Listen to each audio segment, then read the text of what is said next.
Shauna Tiaffay was born on March 13, 1966, in Salt Lake City, USA. She was a cheerful and energetic woman, a member of the school cheerleading team, and had many friends.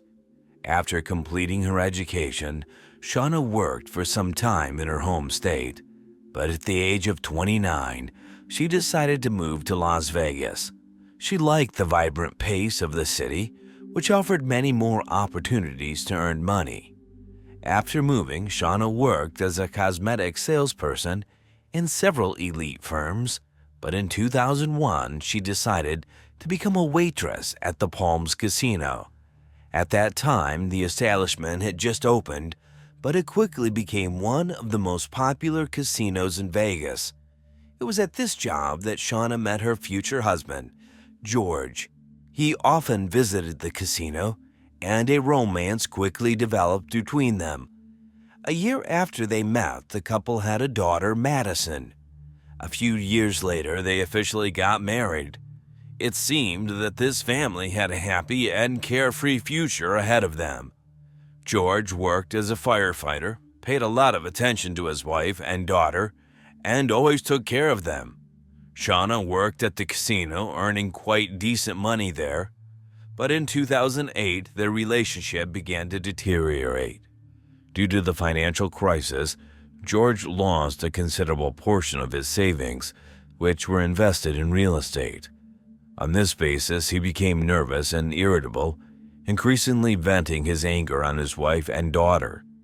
Eventually, the woman decided that they should live separately for some time and moved into her own apartment. The couple went to a family psychologist, but no improvements were observed in their relationship, and they increasingly discussed divorce. Another blow to Shauna was that her apartment was robbed. While she was at work, several valuable items were taken from her home, including her engagement ring. But a strange separate detail was that the thief also took her panties, leaving men's underwear in the apartment. The woman reported the incident to the police, but they could not identify the perpetrator. On the morning of September 29, 2012, 3 weeks after the incident, George picked up his daughter from her grandmother and went to Shauna's apartment to retrieve some of the girl's belongings. They continued to share custody of their daughter, and she was supposed to spend a few days with him.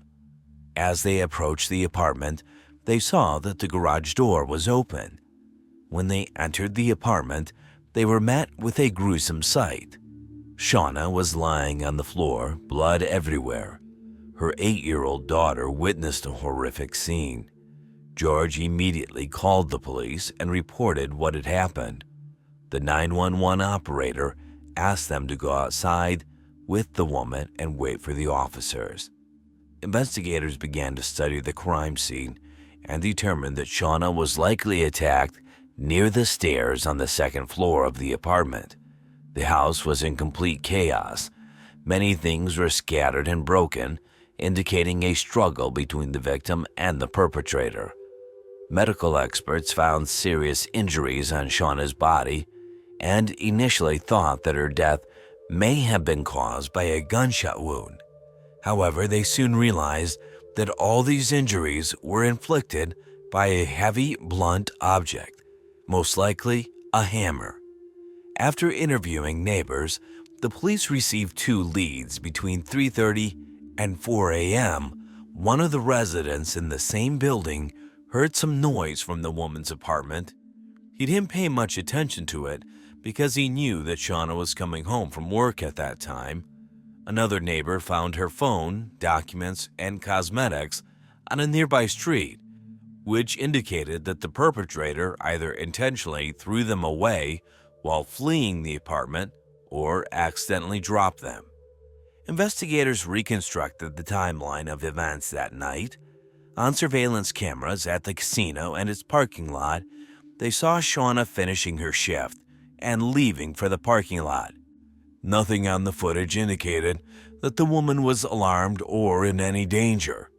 Detectives concluded that the killer was likely already in her apartment when she returned home. As usual, the first suspicion fell on her husband, George. The police have already found out that the couple was getting ready for a divorce. They also talked to Shauna's friends and learned about the problems in their relationship. Everything looked as if he really fit the role of the killer. However, the detective found that the man had an unquestionable alibi for that night. He was on a 12-hour shift at the fire department. This was confirmed by all his colleagues and camera recordings. Thus, the police did not have any serious clues. They immediately learned that the woman's apartment was robbed 3 weeks earlier and tried to understand if there was any connection between these events. The version was being developed that the robber might have returned, but did not have time to leave the house before Shauna arrived. A struggle broke out between them, and he killed her. Meanwhile, the victim's sister continued to suspect George in what had happened. She was constantly talking to Shauna and knew about all the problems in their relationship, about his constant jealousy and scandals. However, his alibi was unquestionable. Therefore, the police focused on searching for other clues. A day after the discovery of the body, they received the first serious lead. By that time, the killer was being talked about in all the local news, which drew the attention of Vegas residents. A man who knew a homeless person called Greyhound turned to the police. He told this witness that he killed the woman with a hammer. According to the man, Greyhound talked about it with joy and even laughed. Given that the details of the murder were not disclosed in the media, this lead became key for the detectives. They found out that the witness lived in a tent on the outskirts of the city and often met with Greyhound near the Albertsons store. Together with him, they went there and started waiting. Very soon, the witness saw him and reported to the police, who immediately approached the suspect. During the search, they found banned substances on him, which allowed them to arrest Greyhound. In the police station, the officers found out that his real name was Noel Stevens. He had been repeatedly convicted of petty thefts and possession of various substances, but the man denied his involvement in the murder, and the investigators really doubted his candidacy as a suspect. First, he only committed minor offenses, and it was difficult to imagine why this homeless person would kill someone. Secondly, he lived practically at the other end of the city, which made the choice of the victim completely incomprehensible. It took him several hours to get to Shauna's house, while many really valuable things in her apartment were untouched, including cash. None of this made any sense. However, the police continued to investigate his involvement. They found a tent where Stevens lived and conducted a search. The tent was located outside the city in a remote desert area. While examining the area around it, investigators found several significant pieces of evidence. Just a few meters away, they discovered the suspect's pants and underwear covered in blood, as well as a hammer tag. Later, experts determined that the blood belonged to Shauna Tiaffay. However, the main clue was waiting for them at the police station. By gaining access to Noel's smartphone, they found only one contact in his notebook: George Tiaffay's number. At this point, the case took an unexpected turn. From conversation with Shauna's friends and relatives, investigators learned that George had been friends with a homeless man for several years, whom he entrusted with various household and yard work. The woman often complained about him to her acquaintances when he came to fix something. According to her, he behaved strangely and even creepily, but George never took her concerns seriously. Thus, detectives found the missing link between the killer and the victim. But the main question remained whether George had any involvement in this, or if Stevens chose the woman as a victim simply because he knew Shauna and her work schedule. With the help of the hammer tag, the police found out when and where the hammer, which was most likely the murder weapon, was purchased. By requesting surveillance camera footage, they were shocked to see Stevens and George Tiaffay walking into the store and buying the same hammer. At this point, investigators realized that Shauna's husband could indeed be the mastermind behind this horrific murder. When all this evidence was presented to Stevens, he finally decided to confess to what he had done. The man admitted that he did indeed kill Shauna, but only on the orders of her husband. According to Stevens, George paid him $600 for it. They had been planning this crime for several months. The man bought dark clothes for Stevens and gave him a duplicate of the keys to her apartment.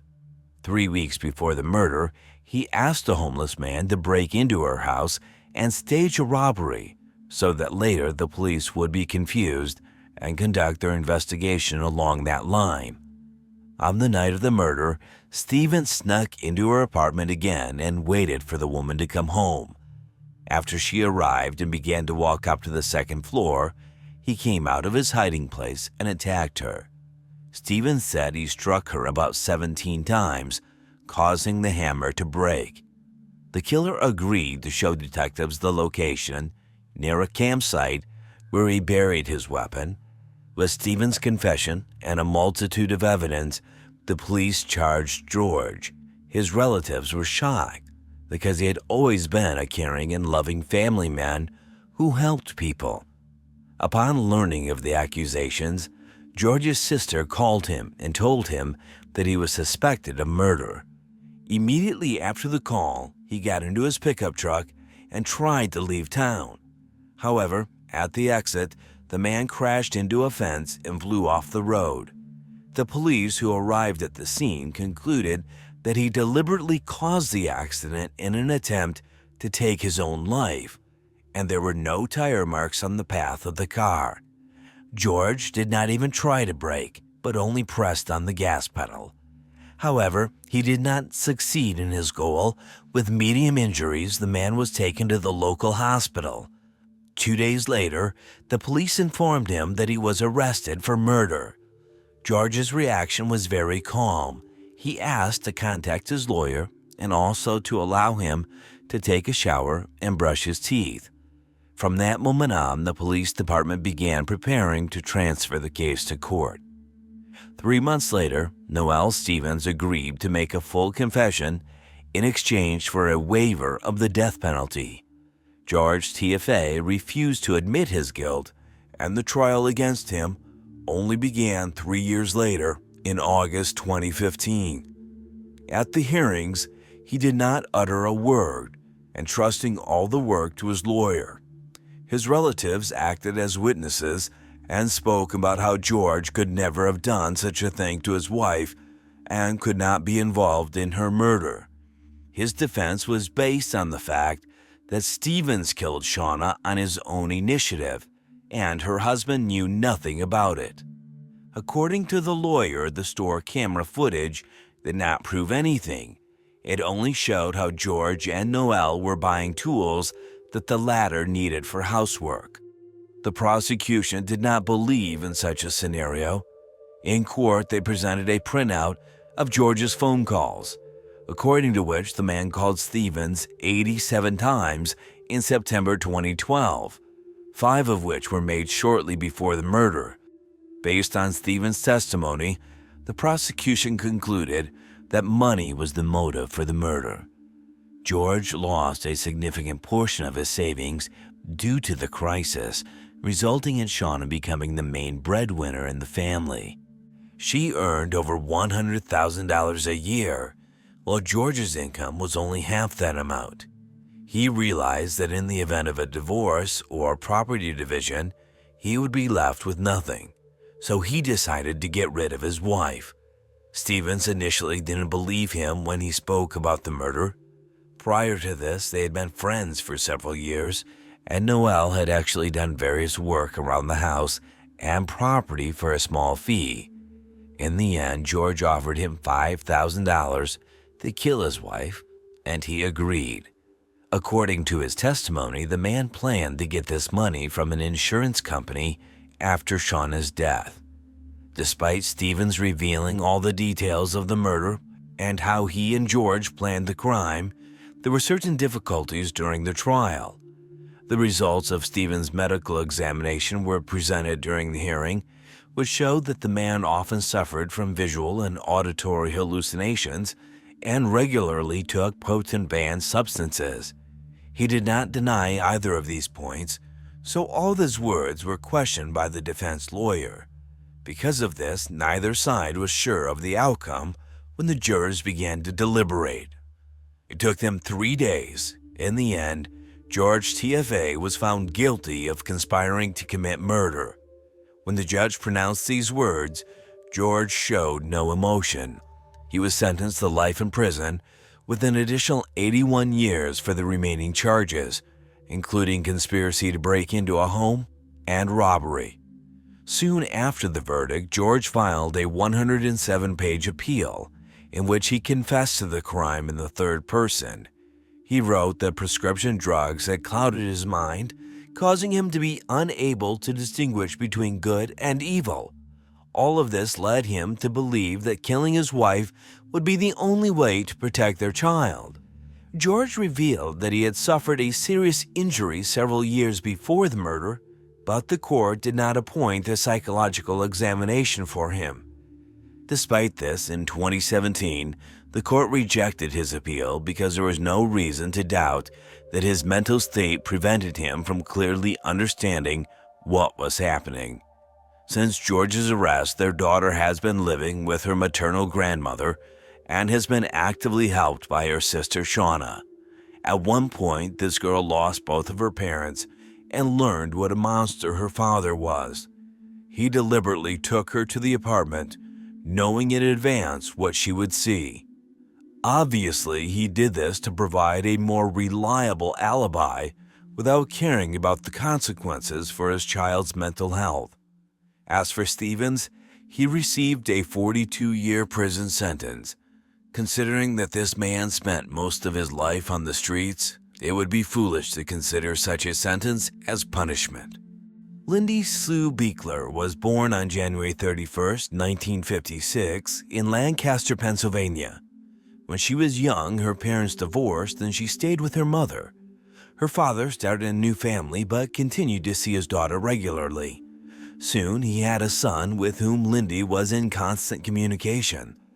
After school, she enrolled at Millersville University, a state college located just 10 minutes from home. At the age of 19, Lindy met a man named Philip Beekler, and the couple soon married. He also attended courses at the college while working for a car rental company. Lindy herself worked part-time at a local flower shop. After the wedding, they rented an apartment in the Manor Township residential complex just a few minutes from the college. The newlyweds began their life together and were happy with each other. However, almost immediately after moving in, Lindy's happiness was overshadowed by a series of unpleasant events. She began to notice that someone was constantly watching her in this residential complex, but she never managed to see who it could be. The young woman often complained to friends and relatives, but they attributed what was happening to stress after the move. One evening, when Lindy was home alone, she noticed the man looking at her through the glass door inserts. The apartment was on the first floor and her husband was at work at the time. The man immediately disappeared, leaving Lindy terrified. Since then, the young woman was afraid to be alone at home, but due to Philip's evening schedule, she often had to be alone until it was dark. Lindy was constantly stressed and any incident could bring her to panic. Soon after this event, she spent time with her brother and his family at their home when they heard the sound of breaking glass from the second floor. It turned out that a wall mirror had fallen to the floor and shattered.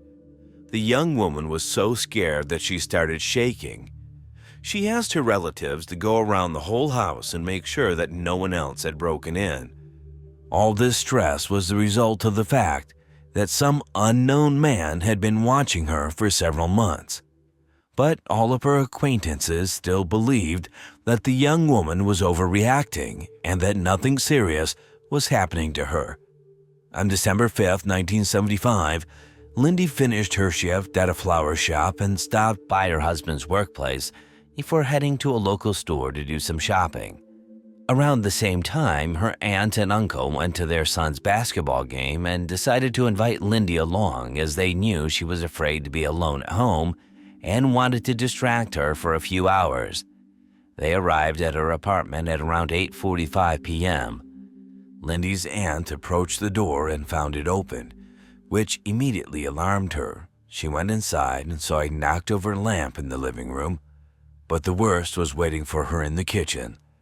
Lindy's body lay there. She was laying face down with no signs of life, and a meat cleaver with a towel wrapped around its handle was found in her neck.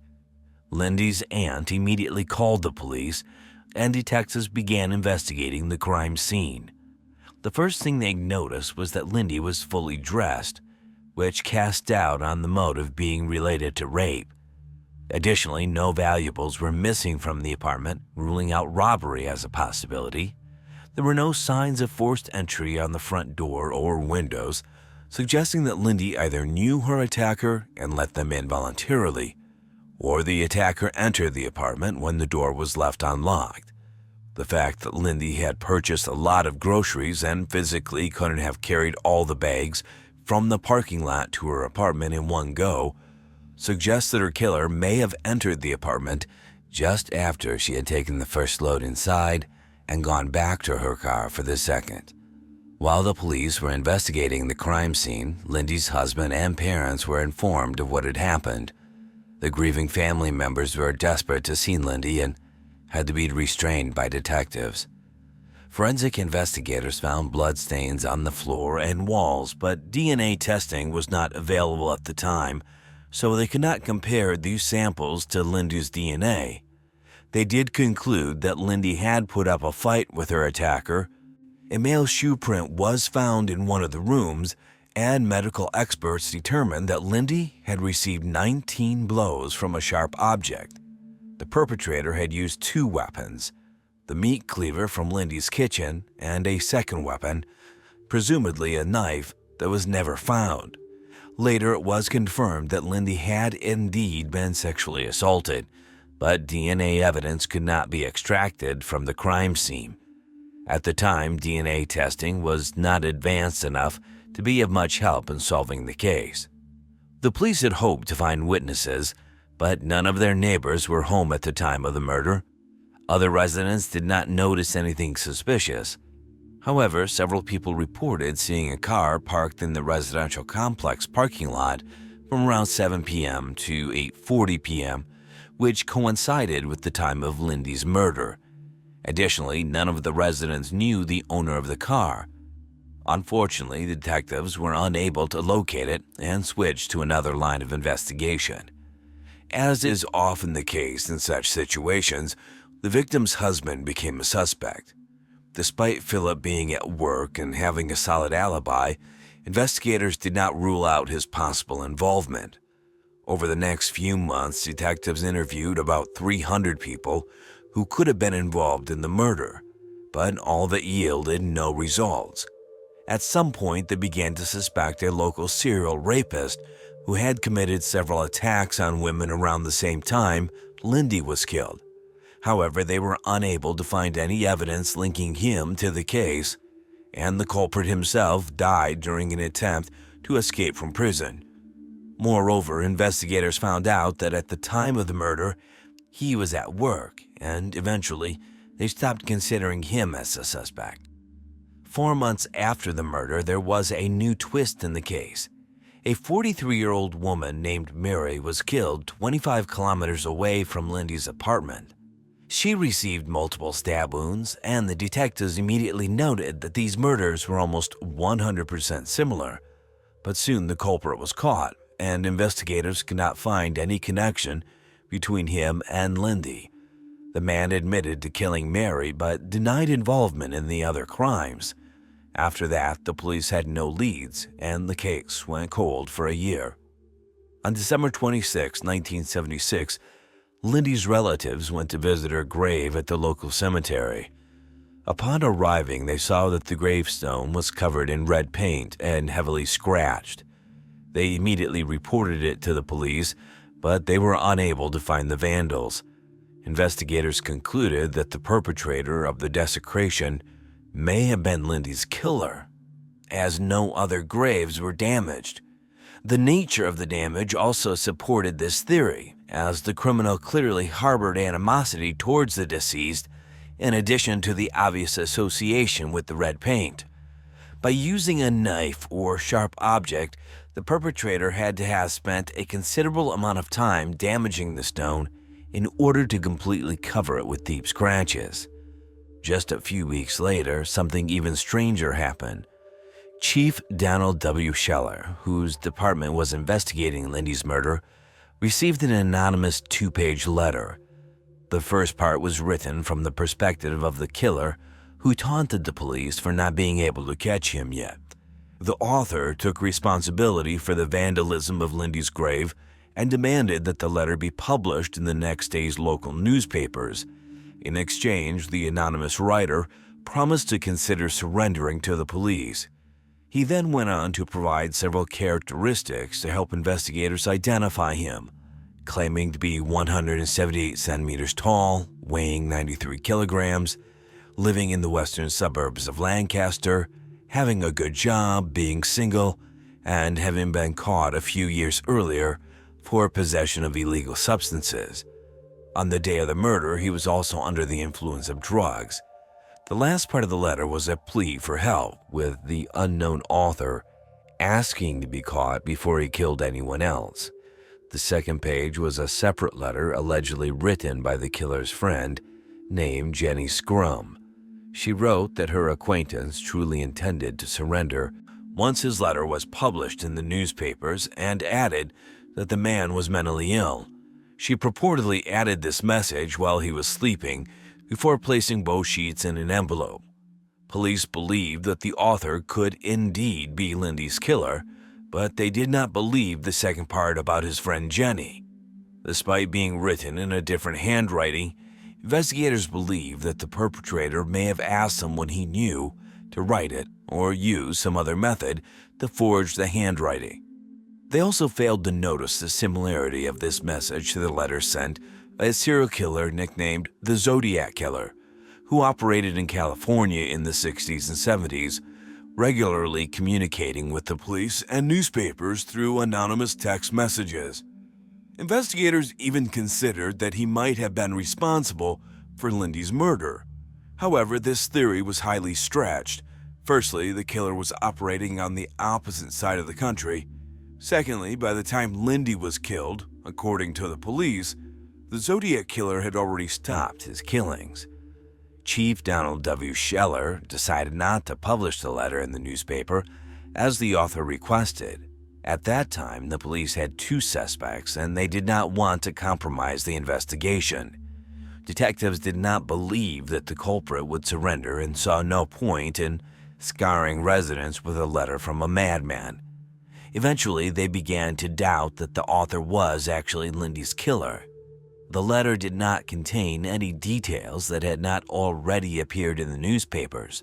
The police profiler even suggested that the author of both sheets could be a mentally ill woman who had no connection to the case. He made this conclusion after analyzing the writing style. Despite this, investigators located a woman named Jenny Scrum and, after talking to her, concluded that she had nothing to do with these letters. From that moment on, the police had no serious leads, but they continued to investigate the case.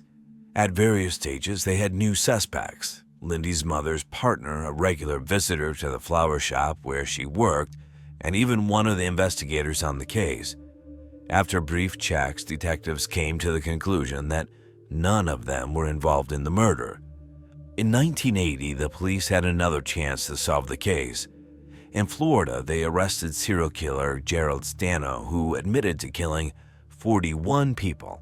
At the time of Lindy's death, his father lived just 10 minutes away from her complex, so detectives considered the possibility that Stano might have been the killer. but they could not find any evidence that the man visited his father and soon stopped considering him as a suspect.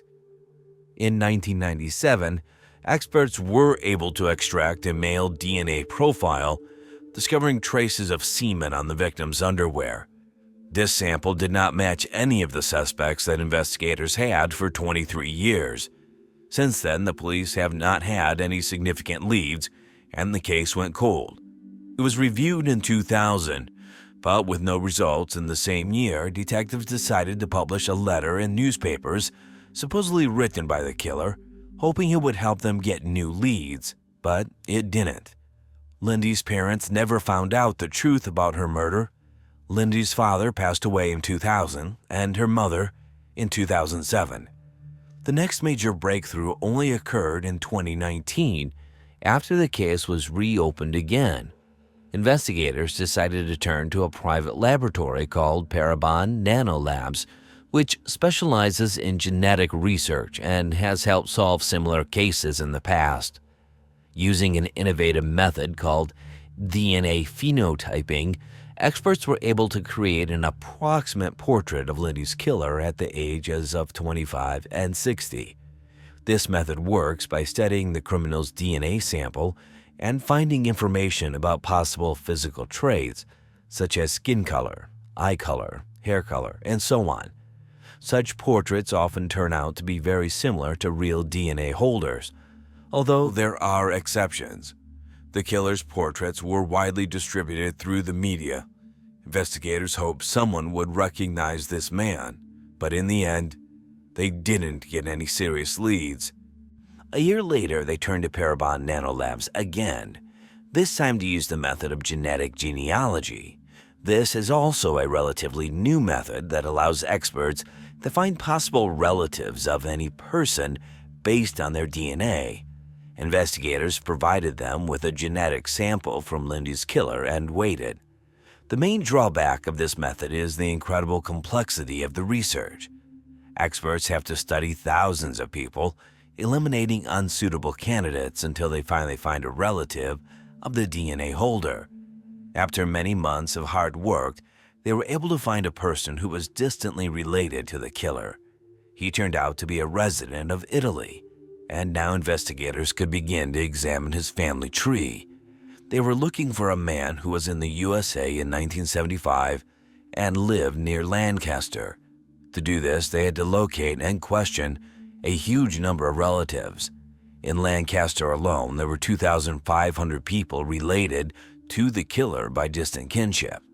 In 2022, the detectives finally found a suitable candidate, 68-year-old David Sinopoli, a man who had never come to the attention of the police in connection with the case. In 1975, he lived in the same complex as the victim, so he immediately became the main suspect. To confirm or refute his involvement, detectives needed to secretly obtain the DNA sample. To do this, they began to follow David, waiting for the right moment. On February 11th, they had such an opportunity. The man flew out to the airport in Philadelphia and, before boarding the flight, threw a paper coffee cup into a bin. The investigators took it and handed it over to the laboratory.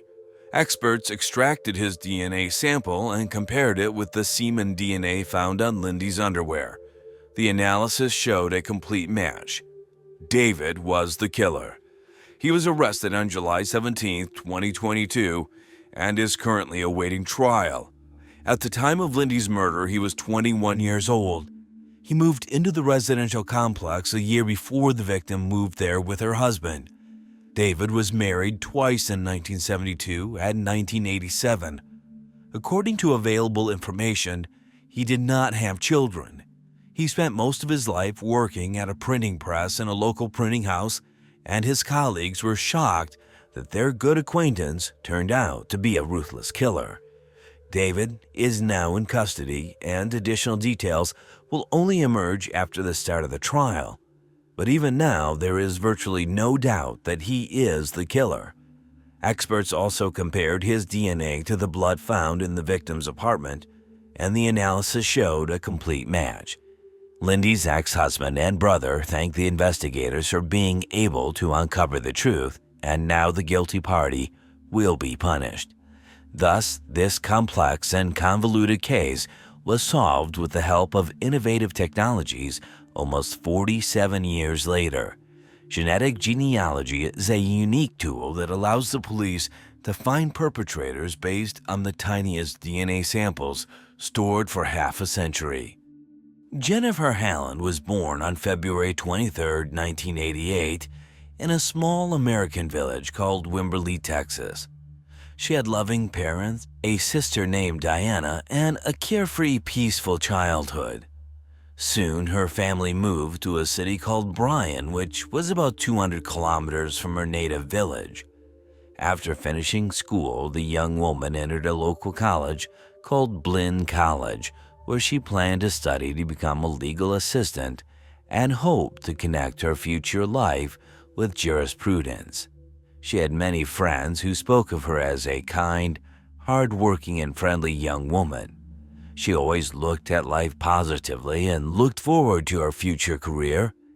Jenna settled near her college, renting an apartment in Autumn Woods Apartments.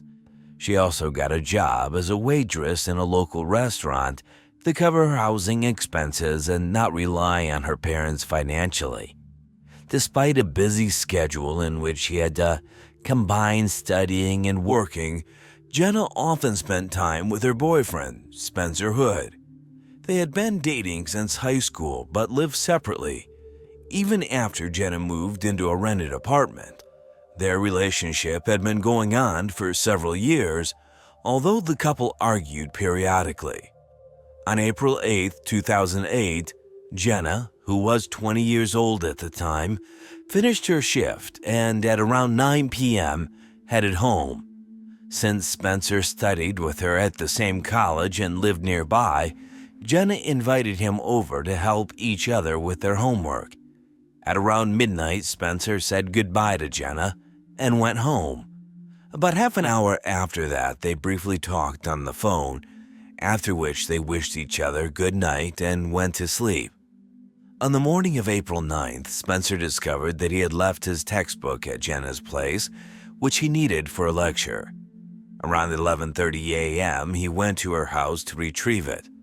When no one answered the door, Spencer was surprised to find that it was unlocked. Thinking that Jenna was still asleep, he walked into her apartment and headed to her bedroom. However, he was met with a horrifying sight. Jenna was lying lifeless on the floor. Realizing that she was dead, Spencer immediately ran to the neighboring apartment and asked the residents to call the police. The recording of this call is publicly available. Jenna's neighbor informed the operator that she was lying on the floor not breathing, and Spencer's shocked voice could be heard in the background. The arriving police officers examined the apartment and found no signs of forced entry. The only strange thing was that the window in the second bedroom was open. Detectives immediately speculated that the killer may have entered the premises through it, but this theory was questioned due to the unlocked door. Investigators immediately doubted the theory of a possible robbery, which could have led the perpetrator to attack Jenna, as all her things were in their place. Nothing valuable was missing, and her purse with money and credit cards was hanging right by the front door, which a thief would have undoubtedly taken. Furthermore, there was complete order in the apartment. No signs of struggle were observed. At first glance, there was no evidence pointing to the killer's recent presence. Examining Jenna's body, the police did not notice any serious injuries, except for a bruise on her forehead and a bitten lip. She was lying on her back, fully dressed, and the position of her body looked entirely natural. Small blood droplets were visible on her shirt collar and on the carpet near her body. After studying the body, medical experts made several important conclusions. Firstly, death occurred about 10 hours before Spencer found Jenna, meaning she was killed just an hour after she finished talking to him on the phone. Secondly, traces of strangulation were found on her body, which was the cause of death. The experts also determined that the unknown perpetrator did not sexually assault the young woman. However, Jenna tried to fight him off, as evidenced by skin and blood under her fingernails. All of these samples were immediately sent to the laboratory to try to extract a DNA sample of the perpetrator. Of course, her boyfriend, Spencer, became the first suspect for several reasons. Firstly, statistically speaking, murderers often turn out to be someone close to the victim. Secondly, the absence of any signs of forced entry indicated that Jenna may have known the perpetrator and willingly let them into the apartment. During questioning, Spencer cooperated with the investigation and answered all questions. At that time, however, experts had not yet managed to extract a DNA sample from the killer. Therefore, the police could not verify Spencer's involvement in the murder. Eventually, he was released, but investigators did not rush to clear him of suspicion. Meanwhile, Jenna's friends said that he cherished her deeply and was unlikely to have caused any harm to his beloved. Next, detectives began searching for possible witnesses. The police questioned Jenna's neighbors to find out if they had noticed anything suspicious on the night of the murder. They soon found several guys who were playing volleyball near Jenna's apartment complex at that time. They reported seeing a strange guy who came out of the building near the young woman's apartment. They were surprised that this person was only wearing pants. The witnesses added that the guy looked like 26 years old, Shauna Tiaffay, who lived in the same apartment complex. Upon learning of this, Jenna's friends told the police about another troubling fact. Some time ago, Stevens, who lived right across from Jenna, shouted insults at her from his window. It was not entirely clear what was behind his behavior, but for the police, all of these facts were enough to suspect the young man. Stevens was found and questioned. He claimed to know nothing about the murder and that he did not leave his apartment complex that night, let alone walk around without clothes. The police had no way to confirm his words, but without any serious evidence, he had to be released as well. In addition to everything else, the detectives studied the possible connection of this murder to Jenna's workplace. However, her colleagues from the restaurant and the surveillance cameras showed that on the day of her death, she did not have any conflicts with anyone, and such situations had never arisen before. From this point on, the investigation slowed down. The police continued to search for new leads, questioning Jenna's relatives and friends, and at some point, they were able to get a new lead. During a conversation with investigators, the young woman's parents were able to recall important information that could potentially point to another suspect. 2 months before Jenna's murder, she complained to her relatives about a repairman who was doing maintenance work in her apartment complex building. One day, when she came out of the shower in just a towel, she discovered a stranger in her living room. When she asked him what he was doing in her apartment, he replied that he thought no one was home. The man claimed that he did not hear the running shower and stayed to check the condition of the apartment and make sure nothing needed repair. Of course, Jenna was shocked by such a situation. She found out that the man was 29-year-old Jeremiah Rosser and reported the incident to the building manager. The police conducted a small experiment. One person stood at the entrance door and the other turned down the shower. The sound of running water was very well heard in the living room and even near the entrance door. In such a situation, it was highly unlikely that Rosser did not hear it and thought that no one was home. After talking to the building manager, the police found out that Rosser stopped coming to work a few days after Jenna's murder. This was the reason for his dismissal. All of this looked very suspicious, and the detectives tried to find the man. But here they faced one problem. Rosser moved out of his apartment, and they could not determine his current location. The police only managed to find out that he has an ex-wife and 2 children. Thus, in this complicated case, there were 3 main suspects: Spencer Hood, Shauna Stevens, and Jeremiah Rosser. To determine if one of them was the killer, they had to wait for the results from the lab, where experts were trying to extract a DNA sample. They were working on studying the particles under the young woman's nails and drops of blood on her shirt and rug. As a result, they found out that one of the drops of blood on the rug contained genetic material that did not belong to Jenna. This sample matched the one extracted from the particles under the young woman's nails. In the end, the experts were finally able to extract a full DNA sample. The first thing they did was enter it into the FBI database, but there were no matches. This meant that the killer had not previously been convicted of any serious crimes. Despite this, the police were now able to match the obtained sample with DNA samples from 3 main suspects. The problem was only that their samples were not taken during the initial interrogations.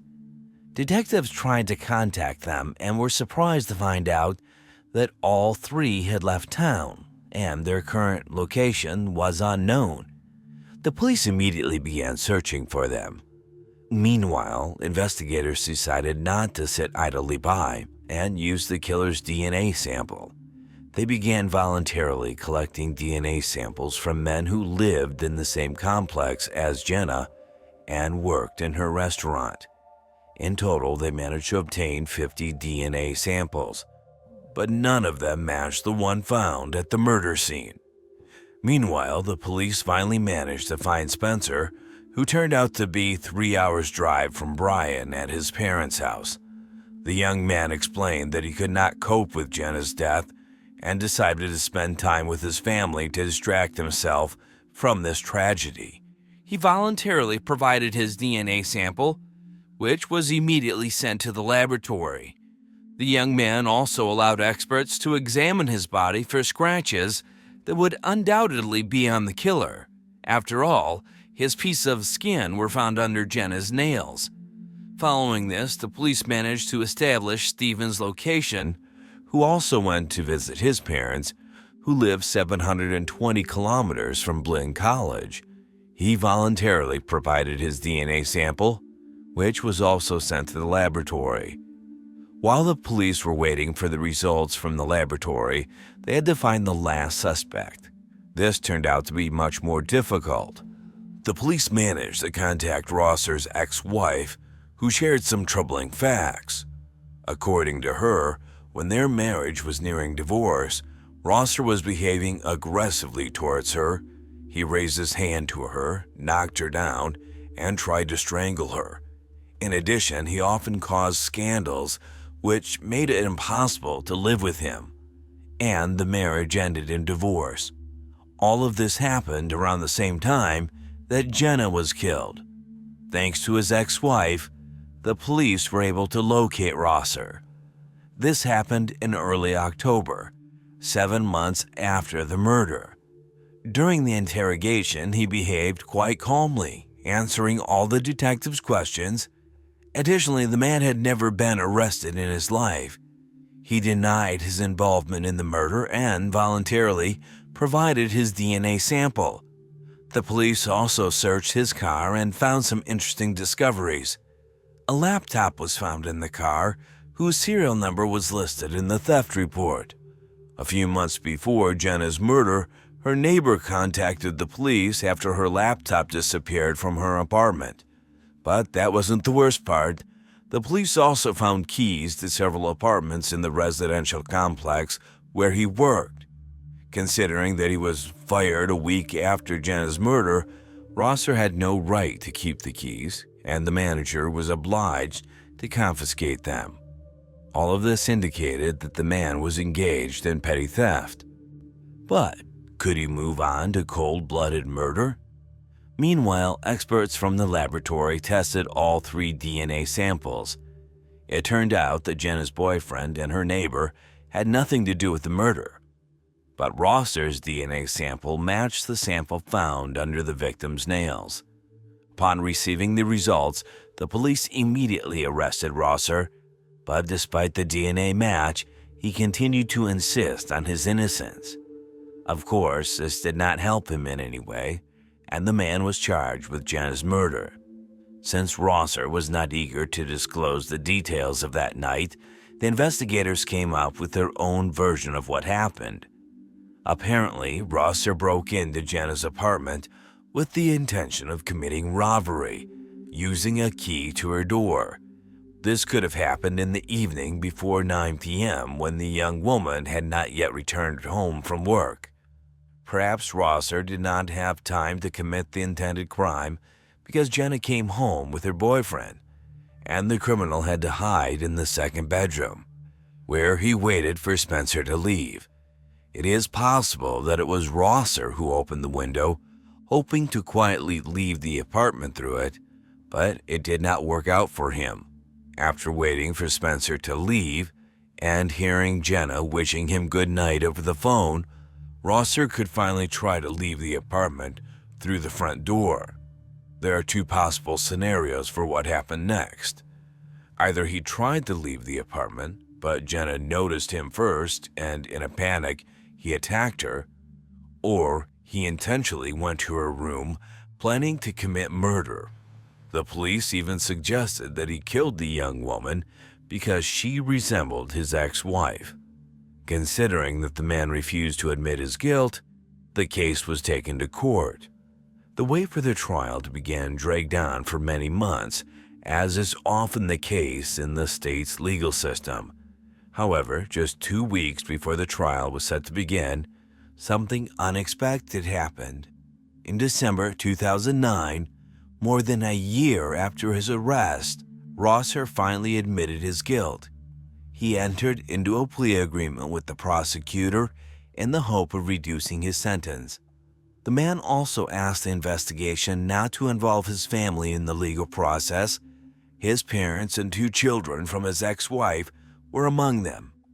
Thanks to this, the trial was completed in record time. If he had not admitted guilt, the trial could easily have dragged on for several years, despite the DNA sample match. As a result, Rosser was sentenced to 55 years in prison. In addition, he received 5 years in prison for the theft of a laptop. The assistant district attorney said that, to his memory, this was the maximum sentence in the case of a guilty plea. However, Rosser had a much more serious risk, the death penalty. If the investigation had been able to prove that the murder was premeditated and planned, Rosser could have received this sentence. The man was placed in Rasharon Prison in Texas. He will be eligible for parole only in 2036. Given that Rosser was 27 at the time of the crime, he may be released early at the age of 55. However, if he serves his full sentence, he will only be released at the age of 82. During the trial, he refused to look his relatives and friends of Jenna in the eye. He was led into the courtroom in an orange prison jumpsuit, handcuffed. The man only nodded to his parents in greeting when he saw them in the courtroom. Otherwise, he remained silent and unresponsive with his head bowed. The victim's family had the right to speak in court, addressing the murderer directly. All 3 of them took advantage of this opportunity. Diana's sister stood in the court 60 centimeters away from the perpetrator, saying she hoped Rosser would come to realize the terrible act he had committed. She promised to pray for him and believed that she would someday be able to forgive her sister's killer. Jenna's mother expressed doubt that Rosser regretted his actions. She made the killer look her straight in the eye and said with firm conviction that he would never be able to fully understand the horror he had inflicted on their family. The father of Jenna did not plan to speak at the trial, but changed his mind at the last moment. He promised to come to any prison where Rosser is placed and tell everyone what a monster he is. He also expressed willingness to attend the hearing in 27 years when Rosser requests parole. In addition, Jenna's parents filed a lawsuit against the owner of the residential complex. They were sure that their daughter's words were not taken seriously when she complained to Rosser's supervisor about his behavior. Moreover, Rosser's keys were not confiscated after his dismissal, indicating the manager's negligence. Jenna's parents believed that their daughter would still be alive if her complaints had been taken seriously and attention had been paid to Rosser's inappropriate behavior. The only thing that remains unclear to this day is Rosser's exact motives. Despite confessing to the murder, he refused to reveal the reasons for his actions. In any case, it doesn't matter anymore. His guilt is evident, and he deserves to spend the rest of his life in prison. Riley Goodrich was born and raised in the American city of Corona, California. In school, she played volleyball and was a cheerleader, as well as had many friends. They described her as a positive, open, and fun-loving young woman with a big heart. After graduating from high school, Riley received a scholarship to Grand Canyon University in Arizona. She moved to a dormitory but tried to visit her family whenever possible. In the summer of 2021, she finished her first year and returned to Corona for the holidays. On July 4th, on Independence Day, her friends threw a big party. There, Riley met a young man named Anthony Baraja, who was a year older than her. They quickly developed a liking for each other and continued to communicate in the following days. Anthony unexpectedly became a popular figure on TikTok. In 2019, he created an account where he posted various humorous videos. At some point, his videos began to attract the attention of a wide audience, and by the summer of 2021, he had almost 1 million subscribers. The guy also actively developed his account on Instagram, but was still trying to figure out what to do in the future. Continue to run his blog as his main activity, or do something else. After chatting for some time on social media, they decided to go on a first date, but it was important for Riley that her father Dave approved of her choice. Despite the fact that she was already 18 years old at that time, the young woman was very close to her parents and wanted them to meet Anthony first.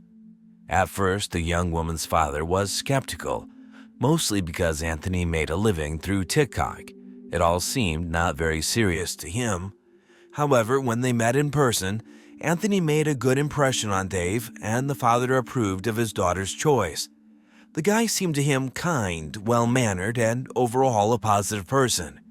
In the end, Riley and Anthony decided to meet on July 26 and go to an evening movie session, choosing the movie The Forever Purge. The plot of the film is based on the fact that in the United States, every year they legalize any crime for 12 hours, including murder. Who would have thought how creepy of a coincidence it would be to choose this movie? Before heading to the cinema, they had dinner at their favorite restaurant, Riley located nearby. Their screening started at 9:30 p.m. and ended closer to midnight.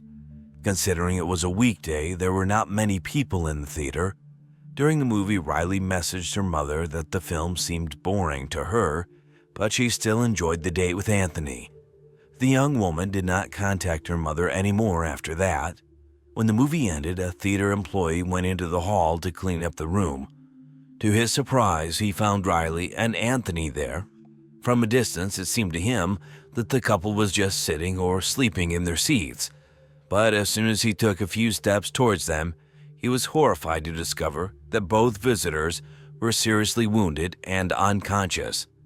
After calling 911, the police and ambulance arrived at the scene. The medics almost immediately determined that Riley had already passed away. Anthony was still alive, but in a serious unconscious condition. He was taken to the local hospital and connected to life support equipment, while detectives began investigating the crime scene. At first, it was difficult for them to understand what had happened in the theater. The only thing they managed to establish almost immediately was the fact that Riley and Anthony were shot in the head. However, there were no clues at the crime scene that could shed light on what had happened. Of course, it was absolutely useless for detectives to take fingerprints or search for DNA samples in the cinema, so they went a different way. Almost immediately, the story spread through California media and later throughout the country. In the first hours of the investigation, there was even a theory that Anthony could have been the killer, allegedly shooting Riley and then taking his own life. But the police did not even consider this version, if only because, in that case, the weapon would have been lying nearby and it was nowhere to be found. As soon as the detectives identified the victims' identities, they contacted their families and informed them of what had happened. Riley's parents simply could not believe that their daughter was dead. Just a few minutes before her death, she was texting with her mother, and no one could have thought that something so tragic could happen during a movie screening. In addition, the police could not provide any details to her relatives about what had happened, as they themselves still had no idea what had happened in that theater. As for Anthony, the doctor's prognosis was bleak. The young man had suffered a serious injury, and the medical staff had to do everything possible to help him. First, the detectives questioned the theater employees who worked that evening. It turned out that only 6 tickets were sold for the showing. This meant that the killer was most likely one of the 4 visitors.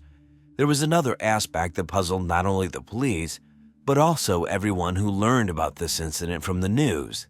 If the killer was one of the 6 viewers, how did the other 2 visitors not hear the sounds of gunfire? The only explanation at that time was the version that the other 2 viewers simply took the sounds of gunfire as part of the movie. This action movie had many violent scenes, including the use of weapons. The theory that the killer struck during one of these scenes was not excluded. However, this mystery was quickly solved. Detectives found that out of all the tickets sold, 4 were purchased by one person for himself and 3 of his friends. This led the police to think that the crime could have been committed by a group of people. The investigation continued all night, and the next day, the police announced the arrest of the suspect. He turned out to be 20-year-old Joseph Jimenez. The interesting fact here is that pure chance helped to catch the suspect. It turned out that Joseph himself called the police the next day after the murder, but he did not do this to confess to the crime. At around 9:30 p.m., Joseph called 911 and reported that someone was chasing him. When the police arrived, they found him in the middle of the street with a gun in his hand and arrested him. They immediately realized that the attack in the theater was carried out using a weapon of the same caliber, so they handed Joseph's gun over to the experts. Having 3 empty shells from the theater in their hands, they established that this was the same weapon. Jimenez denied his involvement in the murder, but the detectives quickly found another weighty evidence. Searching the suspect's house, they found Riley Goodrich's wallet there. Later, the police located the other 3 individuals who were at the movie theater with Joseph. It turned out that they were all friends with him, but their story truly shocked the detectives. According to them, none of them had any idea that a simple trip to the movies would turn into such a tragedy. They were just sitting and watching the film, but during the screening they began to notice something strange. Joseph suddenly began to behave very suspiciously. He was talking to himself and muttering something unintelligible. At some point he said that he needed to go to the bathroom and left. However, instead of going to the bathroom, he went to his car, took out a gun, and returned. After sitting for some time, he suddenly told his friends that he had brought a gun from his car, and they began to panic. In the end, the friends allegedly lied to him, saying that they also needed to use the bathroom and would return. But instead, they left and went outside. There were many strange moments in their story that could be doubted. The most concerning part was their escape from the theater. Did they really not try to find out why Joseph brought a gun, and did they not consider that he might use it against the 2 other moviegoers? Moreover, the friends did not report any of this to theater staff or the police. Joseph's behavior, practically indisputable, indicated that he was planning to do something bad. But his friends decided to simply ignore the entire situation, and they admitted that as soon as they heard about the murder, they immediately thought of Joseph.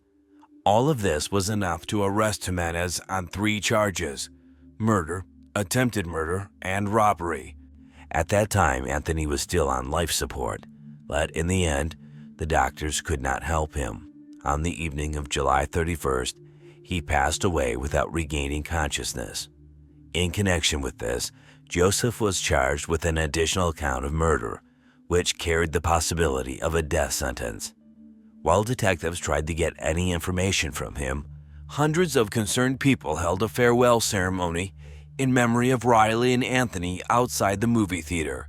They lit candles and expressed words of support to the families of the victims.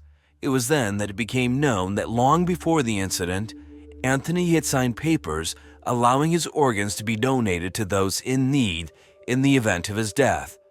The young man could hardly have imagined that it would happen so soon. The situation was not looking good for Joseph Jimenez. With the evidence against him, he was almost guaranteed to end up on death row. Apparently, he understood this perfectly and decided to confess to the crime.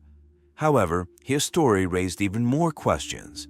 Joseph claimed that he was diagnosed with schizophrenia 9 months ago, which he had been managing with medication. Shortly before the incident, he stopped taking his medication, and voices started to appear in his head.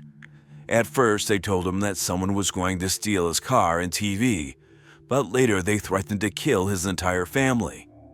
On the night at the cinema, he heard the voices again, and this time, they ordered him to kill Riley and Anthony. They also promised to kill his entire family if he refused. According to Jimenez, he tried to resist these voices, but in the end he gave in and committed the crime. In his speech, he devoted a lot of attention to how scared he was during the murder and in the following hours, as well as how he worried about his future. Of course, this turn in the case was perceived ambiguously. Let's look at the facts and try to understand if we can trust him. Could Joseph have made up this whole story about the voices? Of course. Moreover, only serious mental problems could have saved him from the death penalty in this case, so it was his only chance to avoid such a sentence. In addition, the petty theft of Riley's wallet does not fit into his story, according to which Joseph was so frightened that he immediately ran out of the cinema and got into his car after the shots. Who, in a panic, is going to steal a wallet? On the other hand, there are still many strange moments in his actions. If we believe his friends, he talked to himself and behaved suspiciously. In addition, Joseph himself called the police, saying that someone was chasing him, but in reality, he was just standing in the middle of the street with a gun.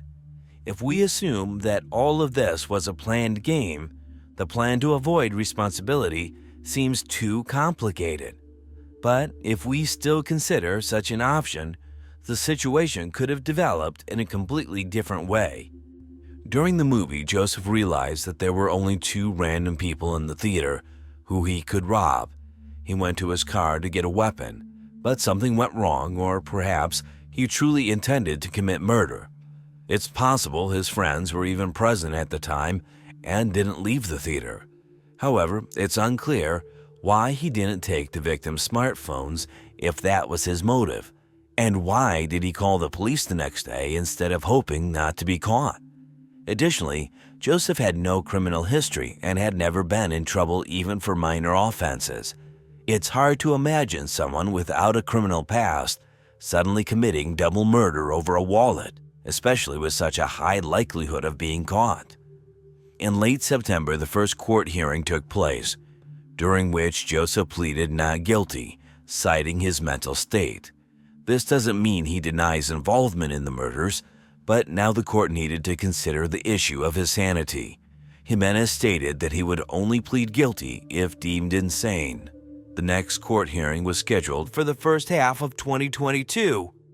A decision about the defendant's mental state has not yet been made, as he still needs to undergo evaluation. In any case, whatever the outcome of this case, it is shocking in its injustice. The 2 innocent young men simply wanted to spend an evening at the movies and ended up as victims of a completely random act of aggression. The public and media blamed the theater management for not checking Joseph upon entering the theater. But should they be blamed? In the United States, theater staff only check backpacks and bags to prevent visitors from bringing in outside food. But if someone brings a gun and hides it under their clothes, no one will ever know. The only thing that can be done in such a situation is to install metal detectors in every theater. Perhaps this will become a mandatory requirement over time. What do you think? Was Joseph truly mentally ill and that led to his horrific act? Or was the story about the voices fabricated to avoid a death sentence? Ian Brady was born on January 2, 1938, in Glasgow, Scotland. His mother, Margaret Stewart, worked as a waitress, and who his father was is not known. According to his mother herself, he was a local journalist and died 3 months before her son was born. Realizing that she herself simply cannot cope with the upbringing of a child, Margaret gave 3-month-old Ian to the Sloan family. They had 4 children of their own, but they accepted the boy. Ian took their last name, but continued to see his mother regularly. At the age of 9, he and his family moved to the town of Pollock, where he enrolled in the local school. From an early age, his acquaintances noticed Ian's cruelty to animals. They later described the terrible things the child did. At school, his behavior only worsened. He twice broke into other people's homes, for which he ended up in the hands of the police. Alas, no serious punishment was incurred by this future maniac due to his age. In addition, Ian constantly bullied the younger children. At age 15, he left school and got a job at the shipyard. But after less than a year, the young man changed his occupation and became a messenger butcher. At the age of 16, he was again put on trial. His girlfriend, Eleven Grant, went to a dance with another boy, for which Ian threatened her with a knife. The judge placed him on probation on one condition: the young man must live with his birth mother.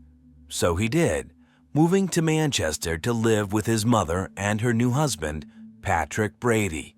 As you may have guessed, the would-be maniac took his stepfather's last name. He arranged for him to work as a porter of fruit at the market, but the hard work was not to Ian's liking. A year after the move, he was caught by the police on theft with a bag of lead seals. The young man intended to sell them on the black market and make extra money. But instead of money, he earned his first real sentence. Given that he was under 18 at the time of the crime, the judge sentenced Ian to 2 years in a juvenile facility. While serving his sentence, the young man managed to get alcohol in prison and got pretty drunk. For this, he was transferred to a stricter institution, where he completed serving his sentence on November 14, 1953. Back in Manchester, Ian changed 2 jobs, but he was drawn to something more. Determined to improve his education, he began reading books. True, not all of these books were useful. One of his favorite works was Adolf Hitler's Mein Kampf. In addition, he liked books about the crimes of the Nazis. Myra Hindley was born 4 years after Ian, on July 23, 1942, in an area of Manchester. Her family was not an ideal family. Her alcoholic father regularly beat his daughter and instilled violence in her. The family lived in a dilapidated house with only one room that was more or less safe. After her parents had another daughter, Myra was sent to live with her grandmother. Her father taught the girl self-defense in a rather brutal way. He demanded that his daughter could fight back against any abuser and did not tolerate weakness. Once he made her beat up a neighbor's boy who scratched her cheek. Later, the maniac called this incident her first victory. Another shock in the girl's youth was the death of her close friend, 13-year-old Michael Higgins. One day, he invited her to go for a swim in the local abandoned reservoir, but she refused. As a result, the boy drowned and Myra felt guilty. After that incident, the girl gradually began to delve into religion. She joined the parish of the local church and became godmother to Higgins' nephew. At 16, the girl took a job as a clerk in a small firm. Her duties were basic: brewing coffee, fetching something, printing out documents. Despite this, she won the love of the team from the very first days. After receiving her first paycheck, Myra spent it in a week, leaving her without a livelihood. Then her co-workers chipped in and gave her the same amount from their pockets. Around the same time, the girl planned to get engaged to her boyfriend, Ronnie Sinclair, but later changed her mind. At 17, she changed jobs, but she did not show the same enthusiasm for the new place. 6 months later, she was fired for constant absenteeism. At the same time, Myra went to the judo section, where even the guys didn't dare to fight with her. Once she got a taste for it, she could not stop in time and caused serious injury to her opponents. At the same time, Myra dyed her hair pink. The future maniacs met at Millward, where both got jobs. Myra was 19 years old at the time. Ian was 23. According to the young woman's diary, their first conversation took place on July 27, 1961. At first, Myra felt sympathy for the young man, despite his criminal record, but later lost interest. However, 6 months after they met, Ian asked her out to a movie, and the young woman agreed. The choice of a movie for a first date was As Strange as Possible, a documentary about the Nuremberg trials, and they agreed on that. The couple continued to go to the movies for the most violent films, and soon Brady instilled in Myra an enduring interest in Nazis. Often they sat down together to read materials and books about the atrocities of the Third Reich while drinking German wine.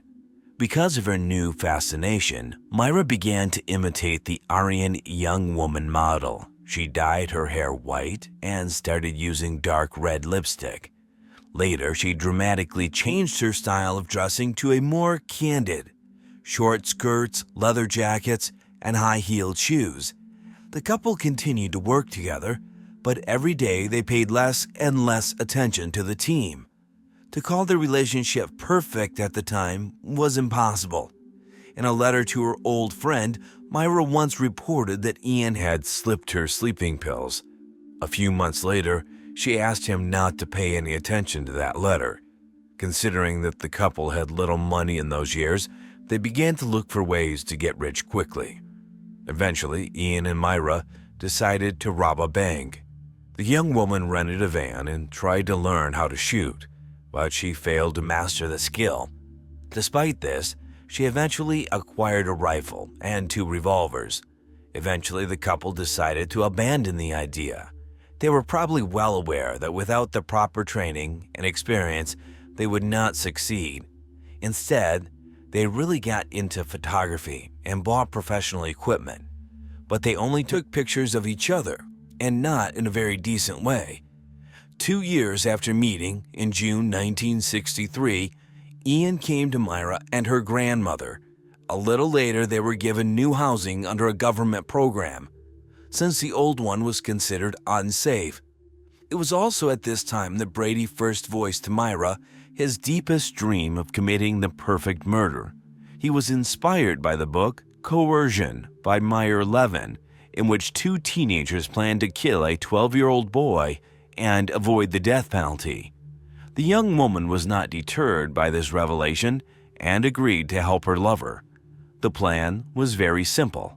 Myra and Ian were going to look for the victim along the road, then take her to a remote place and kill her. Brady told Myra to drive the van down the street alone, while he himself was to follow her on a motorcycle. Upon spotting a suitable victim, the maniac was about to signal his accomplice with his headlamp, after which she was to convince the victim to get into the car. On the evening of July 12th, just 1 month after moving in, they went out hunting. Brady chose the first victim and signaled Myra, but she drove off, past him. Catching up with her, he demanded an explanation. The young woman reported that the maniac's target was 7-year-old Marie Ruck, who lived next door to her mother. According to Myra, it would be extremely difficult for them to get away with it because the police would start searching for such a young child instantly.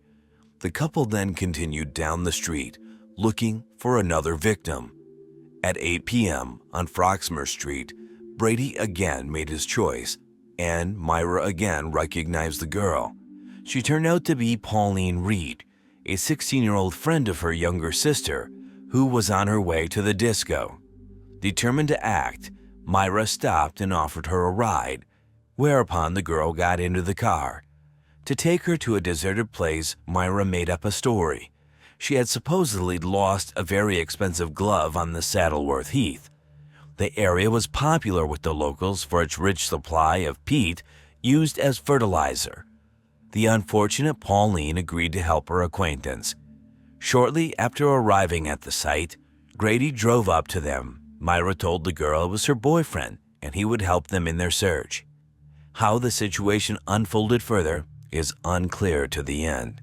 The problem is that Brady and Myra tell two different versions, but they all end up with the same story. Pauline is murdered. In Ian's version, he and his lover abused and killed the girl. Myra, on the other hand, claimed that she was left sitting in the car while Pauline and Brady went supposedly to look for the glove. After a while, the maniac returned alone and reported that the girl was dead. He took Myra to her body and she noticed that the girl's clothes were badly wrinkled. In my opinion, Myra's version makes no sense. What excuse would a 16-year-old girl have for going on a search with a guy she didn't know while Myra herself was sitting in the car? Most likely, with this story, the maniac was only trying to absolve herself of responsibility for direct participation in the murder. After burying the body, Myra and Brady loaded the motorcycle into the van and drove home. On the way, they spotted Pauline's mother and her brother looking for the girl. After a break of almost 6 months, the couple decided to act again, but this time they chose a 12-year-old boy. After spotting the victim in a store, they struck up a dialogue and offered the child a ride home. As an added incentive, Brady offered the boy a drink. Once in the car, he specified that the alcohol would have to be picked up at their house. But first, a pair of maniacs asked the child to help find a fictional glove in Saddleworth. To his misfortune, the boy agreed. Next, the situation unfolded according to the same scenario. Hindley asserted that Brady had taken the child away from the car, abused and killed him. The maniac once again stated that she was not present for all of this. 7 months later, on June 16, 1964, the couple similarly abducted 12-year-old Keith Bennett as he was on his way to his grandmother's house. He suffered the same fate of violence and murder. The police, who at the time were unaware of the existence of serial killers, first arrested the boy's stepfather, but found no evidence against him. The next murder was also committed 6 months later, on December 26, 1964.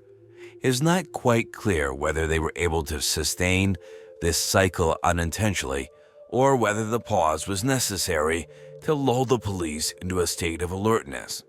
You would agree that if children started disappearing one after another in a relatively small town, law enforcement would throw all their energy into catching the maniac. But back to December 26th of that year, few days remained before the New Year and Christmas, and Ian and Myra decided to give their town another unpleasant gift. This time, the scenario has changed dramatically. They looked for their new victim on the playground. She was 10-year-old Leslie Ann Downey. Scattering bags of purchases near the car, the maniacs asked the girl to help with the collection. After they also asked her to help them bring the bags home, the girl agreed and was attacked as soon as she crossed the threshold. The couple abused the unfortunate child for a long time, right in her home. Having played with her, the sadist killed her and took the corpse to Saddleworth. Again, Myra assured that she was not present at the murder. The attentive viewer remembers that the couple lived with Myra's grandmother. Where had she gone at the time of all these atrocities? Early in the morning on the day of the murder, the caring granddaughter sent her to a relative's house and forbade her to return home. In spite of this, the old woman tried to return in the evening, but Myra simply would not let her in. The next day, after cleaning up the girl's corpse in the house, she still brought the grandmother back. The couple committed their next murder 10 months later, breaking a peculiar cycle. But that's not the only thing that makes this case special. At the time, Maureen, Myra's younger sister, already had a husband, David Smith, 17. The couple often spent time together, and the young man immediately won Brady's affection. First of all, he was ready to listen with interest to everything the maniac said. Speculations about Nazis, philosophical speeches, dreams about robbing a bank, and so on. Secondly, he had already been in the police station more than once, just as Ian had been in his years. Even their crimes were very similar. Smith had been caught breaking into someone else's house and inflicting severe battery. Perhaps Brady saw him as his protege, a new member of the improvised gang. As time passed, the young man made more and more visits to their house, where, in long conversations with Ian, talk of murder began to spill over. It got to the point where Myra began to seriously worry if their relative would run to the police. But Brady was adamant.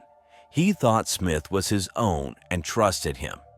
Shortly before the next crime, he even told her that he and Smith would soon commit a crime together. It all happened on the evening of October 6, 1965. Myra and Brady went to Manchester Central Station to look for a new victim, and soon Ian made his choice. He met 17-year-old Edward Evans, who agreed to go to his house after a little chat. Upon arriving at the house, the company drank wine, and at a certain point, Brady sent Myra to get Smith. After he arrived, the action began to unfold rapidly. From Myra's words, it was possible to reconstruct the following picture. She had gone into the kitchen to feed the dogs. Smith remained in the living room. A few minutes later, she heard screams and sounds of fighting. Upon entering the room, the girl saw Evans and Brady struggling. After a brief fight, Ian grabbed an axe and struck the victim several times with the blade. He then wrapped an electrical wire around the neck of the unconscious Evans and strangled him. After what he had done, Brady wanted to take the body immediately to the wasteland, but it was too heavy. In addition, the maniac twisted his leg during the fight.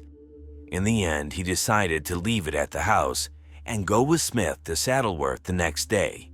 He asked him to stay so he could feel the gravity of what he had done. At first, Smith agreed to help Brady get rid of the body. Perhaps he was too frightened to refuse. With a little history of minor law-breaking under his belt, the young man might not have shared the sadistic tendencies of the homicidal couple. When he returned home, he decided to tell his wife what had happened at her sister's house. After listening, she asked him to report the horror to the police. Smith listened to her and called the police from a nearby phone booth at 6 in the morning. His story was slightly different from what Myra could later say. The police archives contain an exact transcript of that call. Brady opened the door and said in a loud voice, "You want the little buns?" I nodded to say yes, and he led me into the kitchen and gave me 3 small buns with a drink and said, "You want the rest too?" When I entered the house, the door to the living room was closed. Ian went into the living room and I stayed waiting in the kitchen. I waited a minute or two, and then suddenly I heard a wild scream, like a woman screaming, a very high-pitched voice. Then the screaming continued, one after another very loudly. Then I heard Myra screaming very loudly to him, "Dave, help him." When I ran in, I just stood in the living room and saw the young guy. He was lying head and shoulders on the couch, and his feet were on the floor. He was face up. Ian was standing over him, facing him. The guy was still screaming. Ian had an axe in his hand. He held it over his head and hit the guy on the left side of his head with the axe. I heard the blow. It was a terribly hard blow. It was a horrible sound. Although Smith told it all in his usual monotone voice, the abundance of detail made the police take the call as seriously as possible. They decided to proceed carefully to get into the house without a court order. A policeman drove up to the scene and picked up a local baker who delivers bread in the morning. Wearing his apron, he took a couple of loaves from him and knocked on the maniac's door. An unsuspecting Myra opened it. Next, the policeman took out his identification card and quickly made his way into the house, where he caught Brady. He was writing an explanatory letter to work, asking for time off because of an injury. The officer told a made-up story about investigating gun cases and asked to see the house. It was unclear why, but Myra agreed. He inspected all but one room, the one where the young man's body lay. Because it was locked, the policeman asked to open it, but Myra said she had left the keys at work. Of course, there was no credibility to the story. The officer offered to drive the young woman to her place of work and retrieve the key, but she gave up and opened the door. After finding the body, Brady was immediately arrested. Before leaving the house, he told a police officer that there had been an argument between him and Evans, trying to make it look like self-defense. When questioned, he continued with his version, but it sounded very unconvincing. Brady allegedly met Evans in a bar, a fight ensued, and somehow the boy came to his house where the fight ensued. Smith had also testified against Brady at the time, and the police believed his testimony much more. Ian later insisted that Smith had been directly involved in the murder. The young man described how Ian bragged about killing 3 or 4 children and even gave the approximate locations of their burial. He also revealed the presence of 2 evidence suitcases in which the killers kept various trophies. The problem was that these suitcases were stored in some unknown lost and found office in Manchester. It took the police several days to find them. The arrest of the maniacs was followed by a search of their home. There, the police found many interesting finds: notebooks, lists of names, photographs of Brady and Myra Saddleworth, and explicit pictures of them. The notebooks contained lists of coded words, which the police were quickly able to decipher. It turned out that Brady kept records of burial sites, weapons, and methods of killing. Alas, it was impossible to ascertain the exact location of all the victims on the basis of this information, as it was rather superficial. Another book contained a list of names, including all the victims of the couple. But here's the strange thing. In addition to the victims we know, the list contained the names of other children. With all this information, the investigators questioned Brady again, and his story was once again very weak. Allegedly, the list contained the names of his friends, and he had joked about killing children in his conversation with Smith. At the same time, the police managed to find the very suitcases, the contents of which shocked everyone. There were photographs of a naked girl.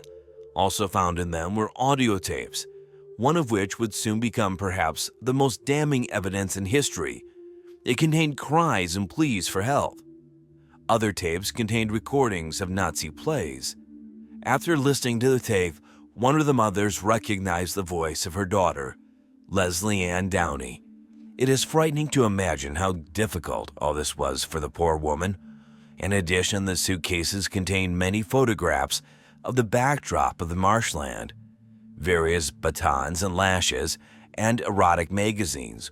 All of this, including a recording of the girl screaming and a photograph of her, would have been enough to press charges.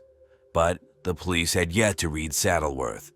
They faced the daunting task of identifying the victims' burial sites from the many photos. They were also assisted in this by a 12-year-old neighbor, Myra, who had once gone with them to the swamp to pick peat. It is not known why, but the maniacs left the girl alive. Perhaps Myra and Brady's guilt in such a case would have been obvious. 150 officers were involved in the search for bodies in the swamps. Initially, they focused on the area near Route A628, but later, based on witness statements, they moved to Route A635. That's where their first find awaited them. On October 10th, police noticed a hand sticking out of the ground. Because of the degree of decomposition of the body, the identity of the child could not be confirmed until after the examination. She turned out to be Leslie Ann Downey.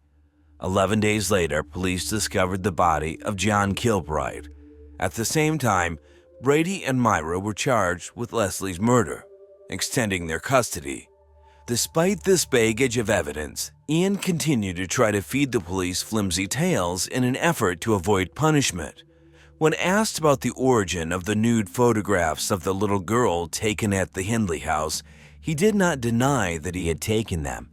However, he insisted that the girl had been brought to their home by two men and then taken away to an unknown destination. Because of the onset of winter, the police temporarily halted their search of the swamps, but a virtually win-win case had already formed against Myra and Brady. On April 19, 1966, one of the most high-profile trials in British history began. Both lovers were charged with the murder of Edward Evans, Leslie Downey, and John Kilbride. The turning point was the very recording of little Leslie's last words. The case hurt her from the first to the last second.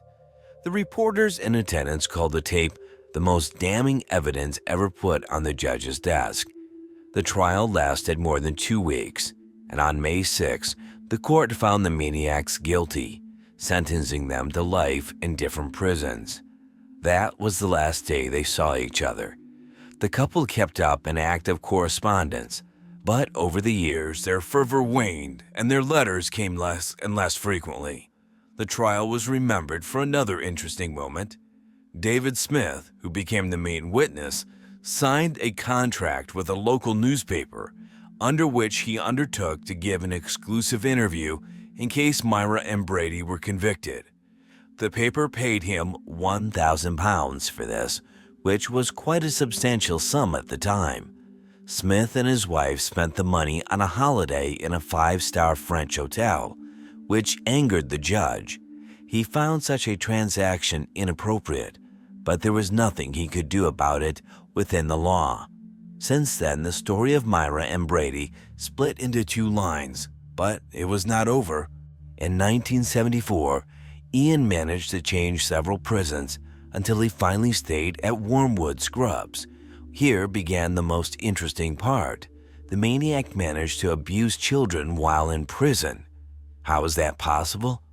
Shortly after his transfer to Wormwood Scrubs, Brady, who had been placed in solitary confinement, went on a hunger strike.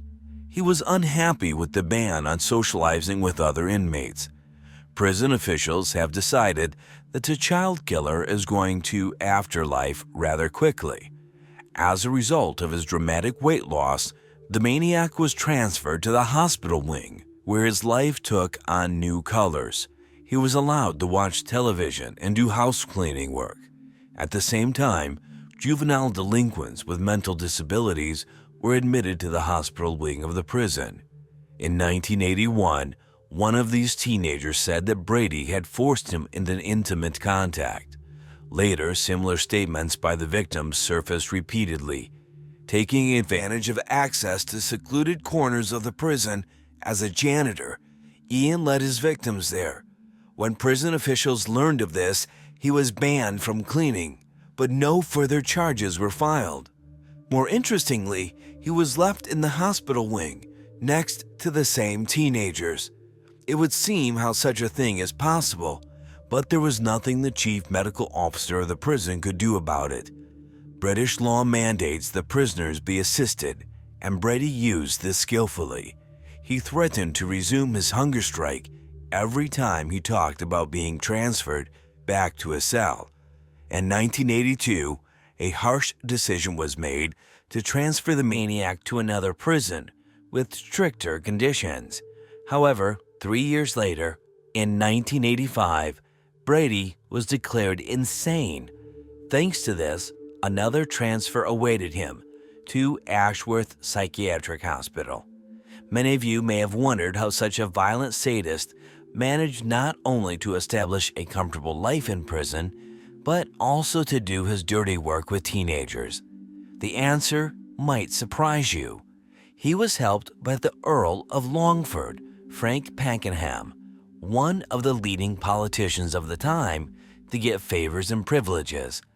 Brady approached him while in prison, and soon the Earl actually sided with him. Of course, there was no talk of helping to get the charges dropped, but Ian didn't count on that. Pakenham helped him stay in hospital by appealing to Britain's Home Security himself. After that, the politician repeatedly bailed out his newly minted friend by pulling the right strings in the British upper echelons. But the main request of Brady he could not fulfill. The maniac dreamed of a date with Myra. On that note, let's move back a bit to Hindley's story. Her life behind bars was much less intense, but not without interesting moments. While in prison, she managed to have a mistress, but more interestingly, she was able to get out of there for a while. Not long after beginning her sentence, Hindley began a torrid affair with the warden, Patricia Cairns. Together, they planned an escape, but were caught by the police in the preparation stage. As a result, Cairns went from a prison employee to a prisoner for 6 years. In November 1986, Keith Bennett's mother wrote her a letter, begging her to tell her about her son's fate. It was filled with pain and despair, and the last lines make clear, "I am a simple woman working in the kitchens of Christie's Hospital. It took me 5 weeks to write this letter because it is very important to me that it be accepted by you as it is. A plea for help. Please, Miss Hindley, help me." It is impossible to say for certain whether Hindley was moved by this or whether there were other motives, but she agreed to take part in the investigative experiment. Under tight security, she was taken to Saddleworth Heath, which was cordoned off by 200 police officers along its perimeter. Myra's task was to locate the bodies of children whose fate was still unknown. She failed in that task. The search yielded no results. The detectives who organized her participation were harshly criticized for wasting money on an event of this scale. However, it bore fruit a little later. One of the detectives continued to visit the woman in prison, and soon she decided to partially confess to a number of crimes. Myra recounted all the murders, but insisted she was never there at those moments. Of course, no one was in a hurry to believe it, but the detective was happy with the new information in any volume. Since then, Myra had been out on the heath several more times, and in 1987, the cops were successful, and that's what you call the discovery of Leslie Ann Downey's body and later Pauline Reed's. Once Brady learned of his former lover's cooperation with the investigation, he also decided to partially confess to what he had done. True, the maniac asked to be given the means and opportunity to leave his life, which no one could legally do. Having been refused, Ian still talked, and also expressed his desire to help the police in their search for the remaining bodies. On July 3rd of that year, he was taken to Saddleworth, where he was never able to pinpoint Keith Bennett's burial site. Later, frustrated detectives refused to make another trip to the heath with the maniac, and he turned to reporters. In a letter, he indirectly admitted they had killed 5 other children, but police could not confirm this information. 6 months later, Brady still secured a second visit to Saddleworth, but again proved useless. Keith's body has not been found to this day. In 2003, the police resumed their search using the most advanced technology. It gave no results. They only had 40-year-old photos which made finding the right place next to impossible. Myra made a long attempt to obtain an early release. She wrote appeals, secured Lord Longford's support, and by the early noughties, almost everyone was convinced that her release was inevitable. Unfortunately for her, life decided otherwise. Hindley died on 15 November 2002 at the age of 60. The cause was complications from a heart condition. The rest of Brady's life was less rosy. While Myra's release was seriously considered, Ian's release from the asylum was being given the go-ahead by senior British officials. With each year in the asylum, he gradually went mad until he lost what little, if any, sanity he had left. In spite of this, he managed to live long enough until he was 79 years old. In 2017, the maniac died of cancer, and the urn with his ashes was buried at the bottom of the sea. Brady's death made few people sad. His namesake, Police Federation Branch Chairman Ian Hansen, noted that such monsters deserved no sympathy.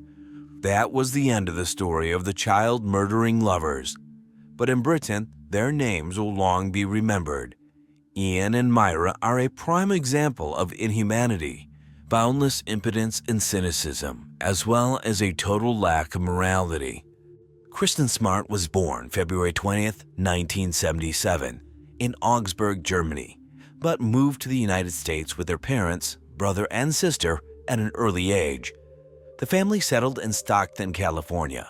Her parents worked as teachers for the children of U.S. military personnel.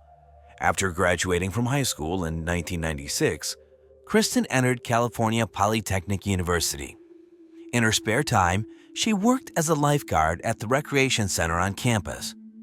On May 25, 1996, there was a big birthday party for one of the students at the fraternity house. Kristen had planned to go, but her friends declined the idea, so she went to the fraternity house alone. That party was held in typical American student style. A large group drank alcohol, listened to music, and had a good time. That night, Kristen drank too much alcohol, felt bad, and around 2 a.m. went to her dorm. But she could hardly walk by herself. When two other students, Cheryl Anderson and Tim Davis, spotted her on the street and decided to walk her home, they had both been present at the party. After a while, they were joined by another student who had also attended the party, Paul Flores. He offered to walk Kristen to her dorm since he himself lived the closest. Cheryl and Tim, who had to go in the other direction, said goodbye to them and left. No one had seen Kristen alive since then.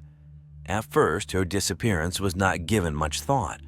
Christine's roommate, Margarita Campos, was the first to become concerned.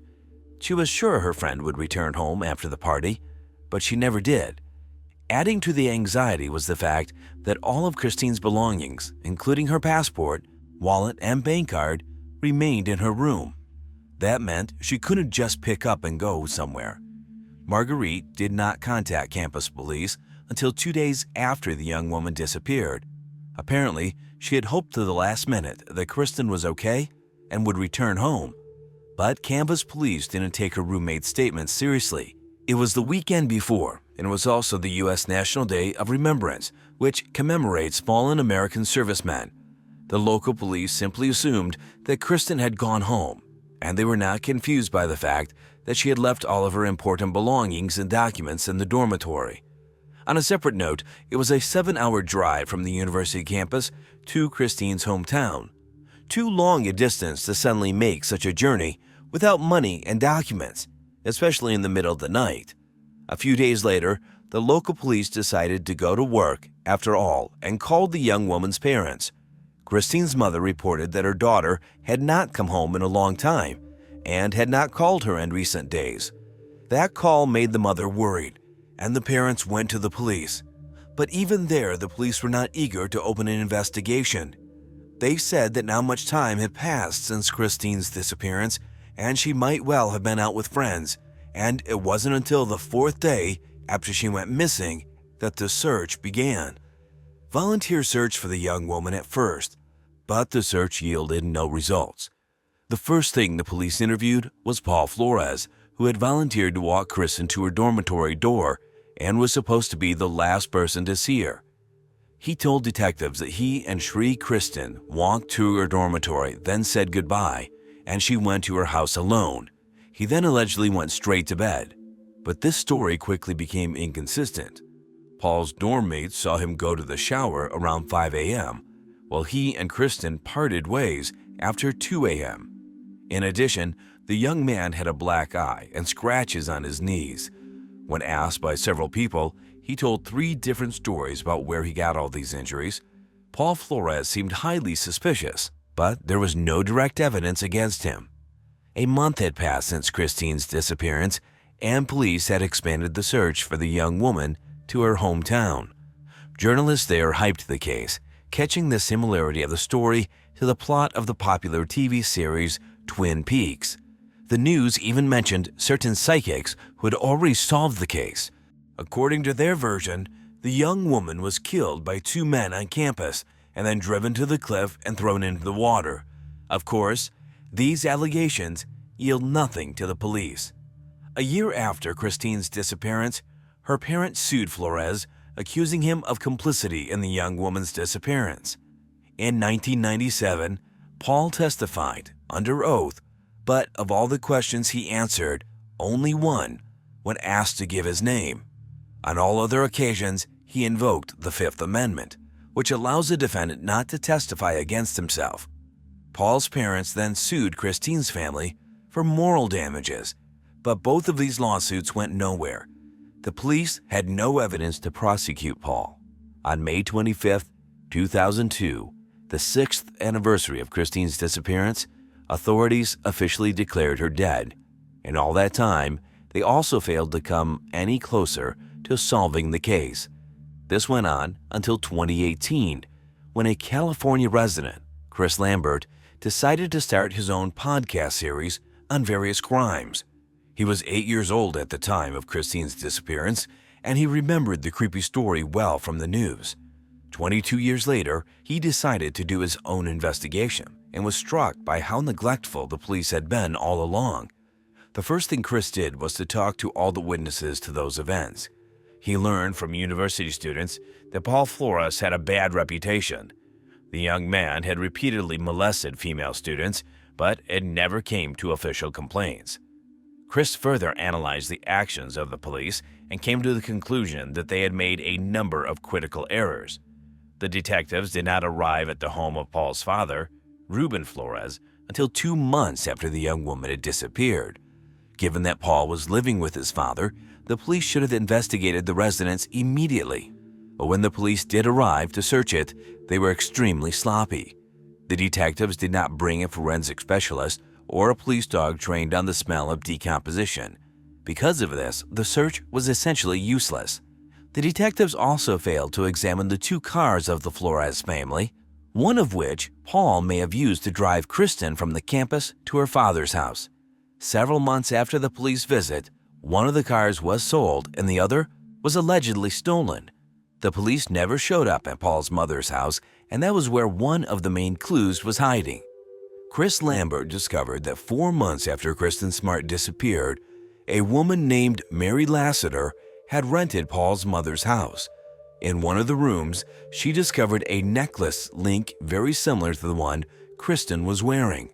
This necklace was also in the pictures posted all over the city. She immediately took the evidence to the police, but they refused to accept it as evidence and then lost it altogether. Also, Chris found out that the backyard of Paul's mother's house had always been concreted, but shortly after the young woman disappeared, a small piece of concrete was cut out. A flower bed had been planted in that spot. Mary Lassiter told Lambert a very eerie story. Every day since moving in, Mary had heard sounds coming from that very flower bed. Every day, at the same time, at 4:20 in the morning, and at 4:20 in the afternoon. She would hear the sound very much like a wristwatch alarm. Soon the sound stopped. Most likely the watch's battery died. With this story, Chris went to Christine's mother. Miss Smart told him that her daughter did set the alarm for 4:20 in the morning, since she had to be at work at the recreation center at 5. Lambert's podcast aired in 2019. Millions of listeners came away outraged at what they had heard. They were struck by the negligence and inaction of the police. The evidence Chris found further shocked listeners. Despite much circumstantial evidence, Paul Flores is still at large. Public pressure led the police department to reopen the investigation into Kristen Smart's disappearance. The first thing investigators did was search the Flores family's homes, and vehicles were seized. Forensic investigators finally dug up that ill-fated flower bed, but no body was found there. Despite the fact that there was no body, the experts managed to establish that there were traces of decomposition of the human body in the ground. On April 13, 2021, Paul Flores and his father were arrested. Paul was charged with Christine's murder, and his father was charged as an accomplice. According to the investigation, Paul began molesting the young woman after Tim Davis and Cheryl Anderson left, but was rebuffed. This could explain the injuries on Flores' body. After the fight, Paul could have killed Kristen and then taken her body to his house. Seeing what his son had done, Flores' father decided to help him hide the corpse. Together, they took the young woman to her mother's house and buried her in the backyard, which was later replaced with a flower bed.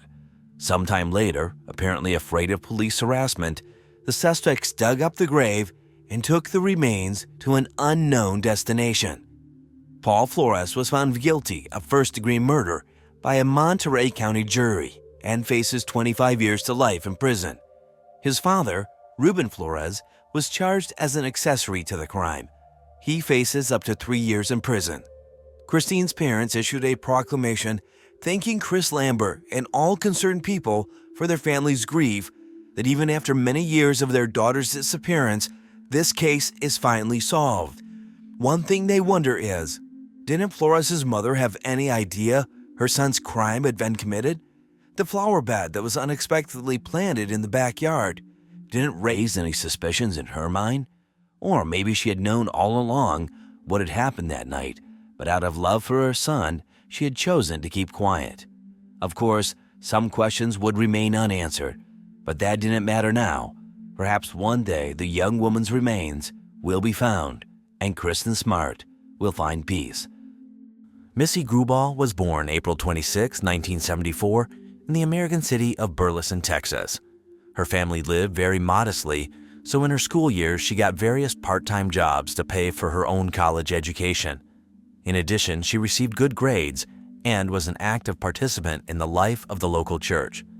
Even before her graduation, Missy decided that she wanted to become a teacher, and in 1992, she went to the University of Texas at Arlington. It was about 40 kilometers from her home, and Missy decided to rent a place closer to campus. What's more, she took 2 jobs to pay her rent and tuition without the help of her parents. But sometimes, even that wasn't enough to cover all her expenses. Once, she had to skip an entire semester to earn more money during that time to continue her studies. Sometimes she also worked part-time as a nurse, taking care of children. Despite such a busy schedule, Missy called her mother every day when she got home. It became something of a tradition for them. Her daughter would call her and tell her that she had returned from work, even if it was already nighttime. On the evening of April 7, 1994, Missy also called her mother. They talked until about midnight. The young woman was in good spirits and preparing to celebrate her 20th birthday, which was only a few weeks away. Around 3 a.m., the local police department received a call from Missy's neighbor who lived downstairs. She reported that there was a loud noise coming from the apartment upstairs, like broken glass and banging. She thought there might have been a robbery going on and decided to call the police. The squad arrived on the scene, and a few minutes later, the fire department received a call to the same address. It turned out that there was a fire in the house, so in addition to firefighters and police officers, an ambulance also arrived there. Upon arrival, firefighters evacuated the residence and proceeded to extinguish the fire. Given the building was small, they quickly managed to find the seat of the fire. It was the apartment on the second floor where Missy lived. When they entered the apartment, they saw a terrible sight. There was the young woman lying on the bed without any clothes on, and the fire was burning all around her. The firefighters immediately realized she was dead, so as soon as the fire was extinguished, The police arrived. They determined from the first second that the young woman had not died from the fire. They noticed several stab wounds on her body, which caused a lot of blood on the bed. As for the fire itself, firefighters immediately opined that it was purposeful arson.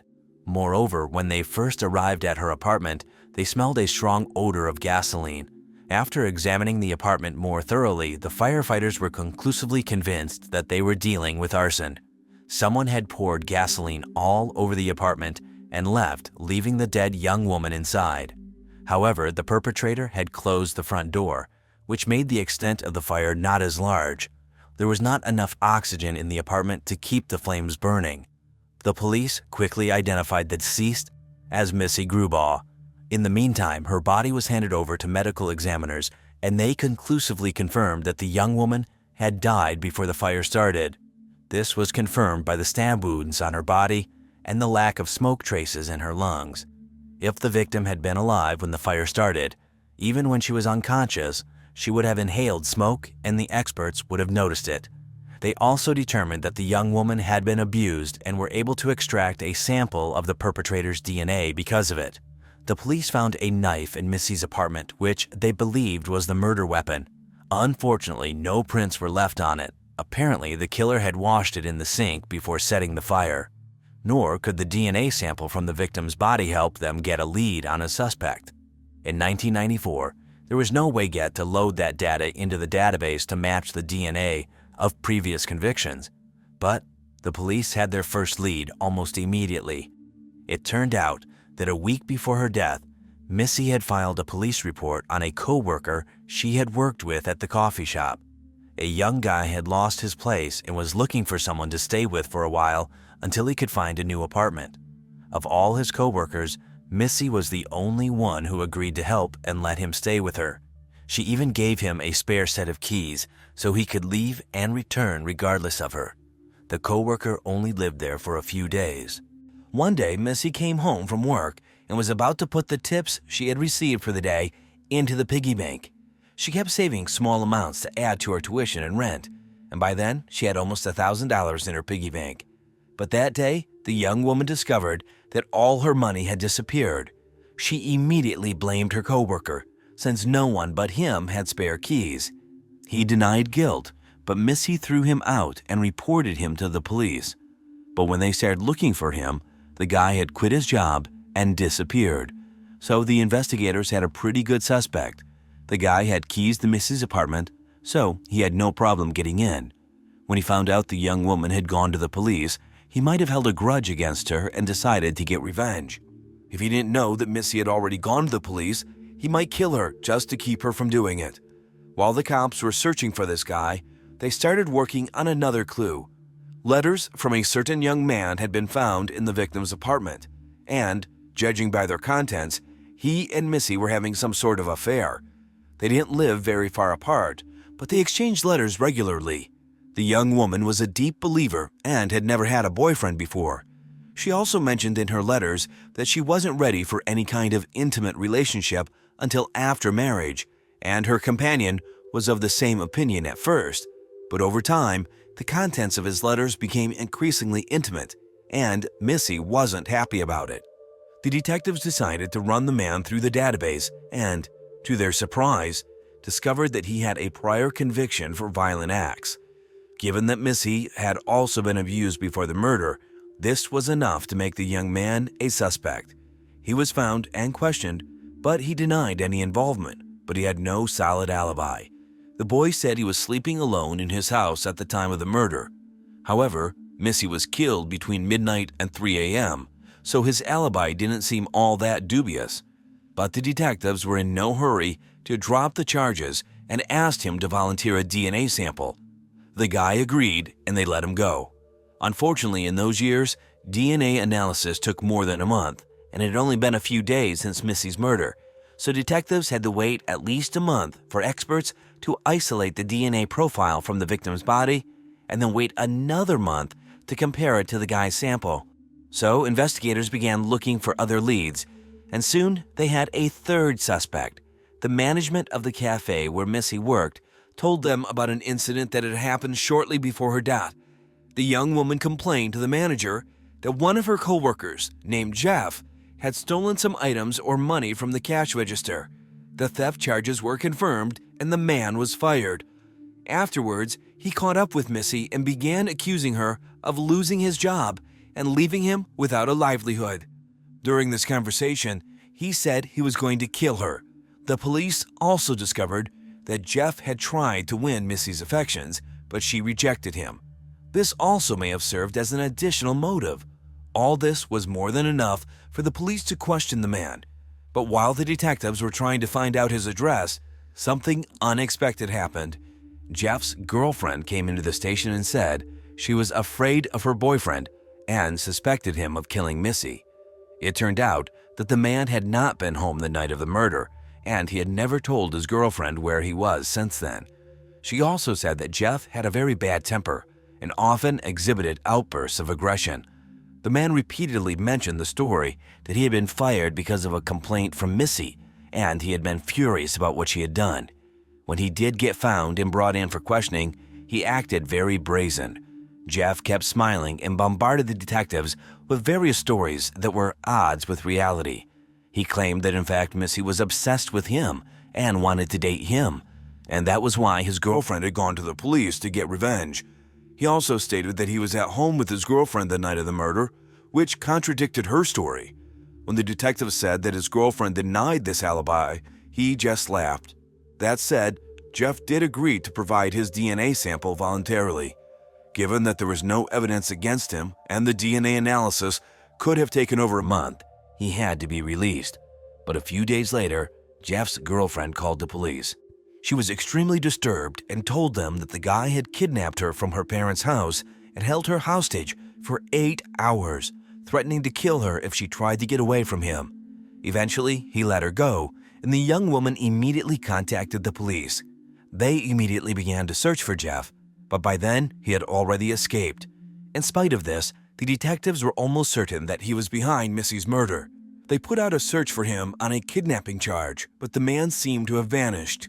Meanwhile, experts at the lab were able to determine the blood type of the owner of the DNA sample found on the victim's body. They also had samples from Jeff and Missy's boyfriend, and both had a different blood type. This came as a surprise to the detectives. They were almost certain that Jeff was the killer, but the data from the lab disproved that theory.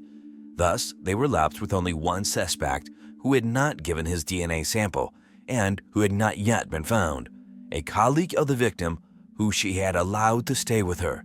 However, a month had passed since the murder, and the police were still unable to track him down. But suddenly, they had a new lead no one was expecting.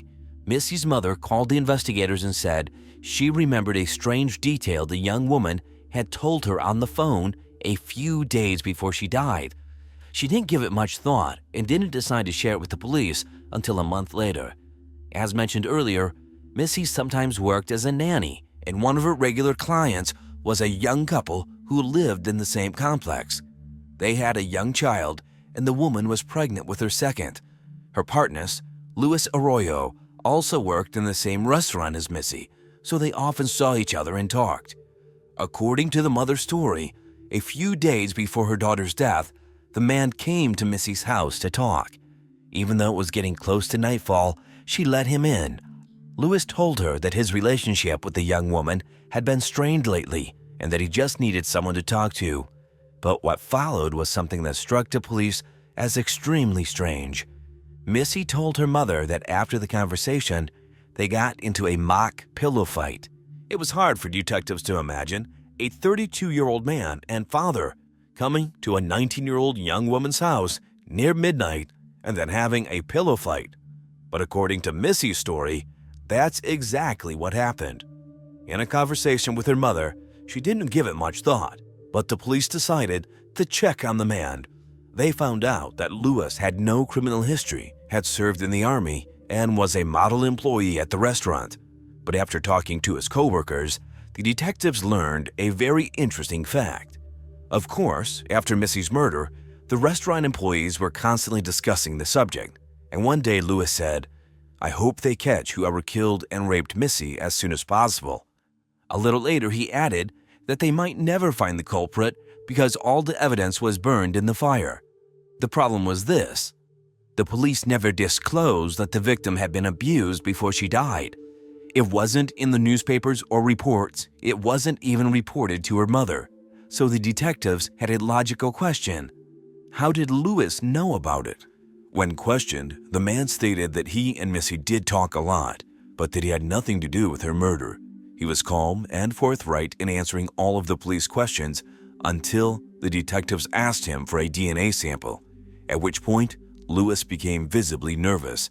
He asked why they needed his DNA, since the fire was supposed to destroy all traces of the perpetrator and his sample would have nothing to compare it to. You have to agree, that sounds pretty strange. It is worth noting that the police also did not disclose the fact that the experts received a sample of the killer's DNA. Therefore, no one knew whether they had this evidence or not. After these words, the detectives explained to Lewis that they had a sample of the killer's DNA, and the man's behavior changed dramatically. He said he urgently needed to take his child somewhere and left the station, promising to come back the next day to take the DNA test, but he never came. A day later, the police went to his workplace, but the man was no longer there. The manager said his girlfriend called and asked to give Lewis a couple of days off because he had to leave town. Along with this, the detectives discovered another interesting fact. Lewis had married his girlfriend the day after he was questioned. At this point, they could only guess what was behind the move. But first, the investigators decided to talk to his wife. She said that on the day of the murder, Lewis called her from work and said he was going to a bar with friends. He came home around midnight, took a shower, and said he was going for a run.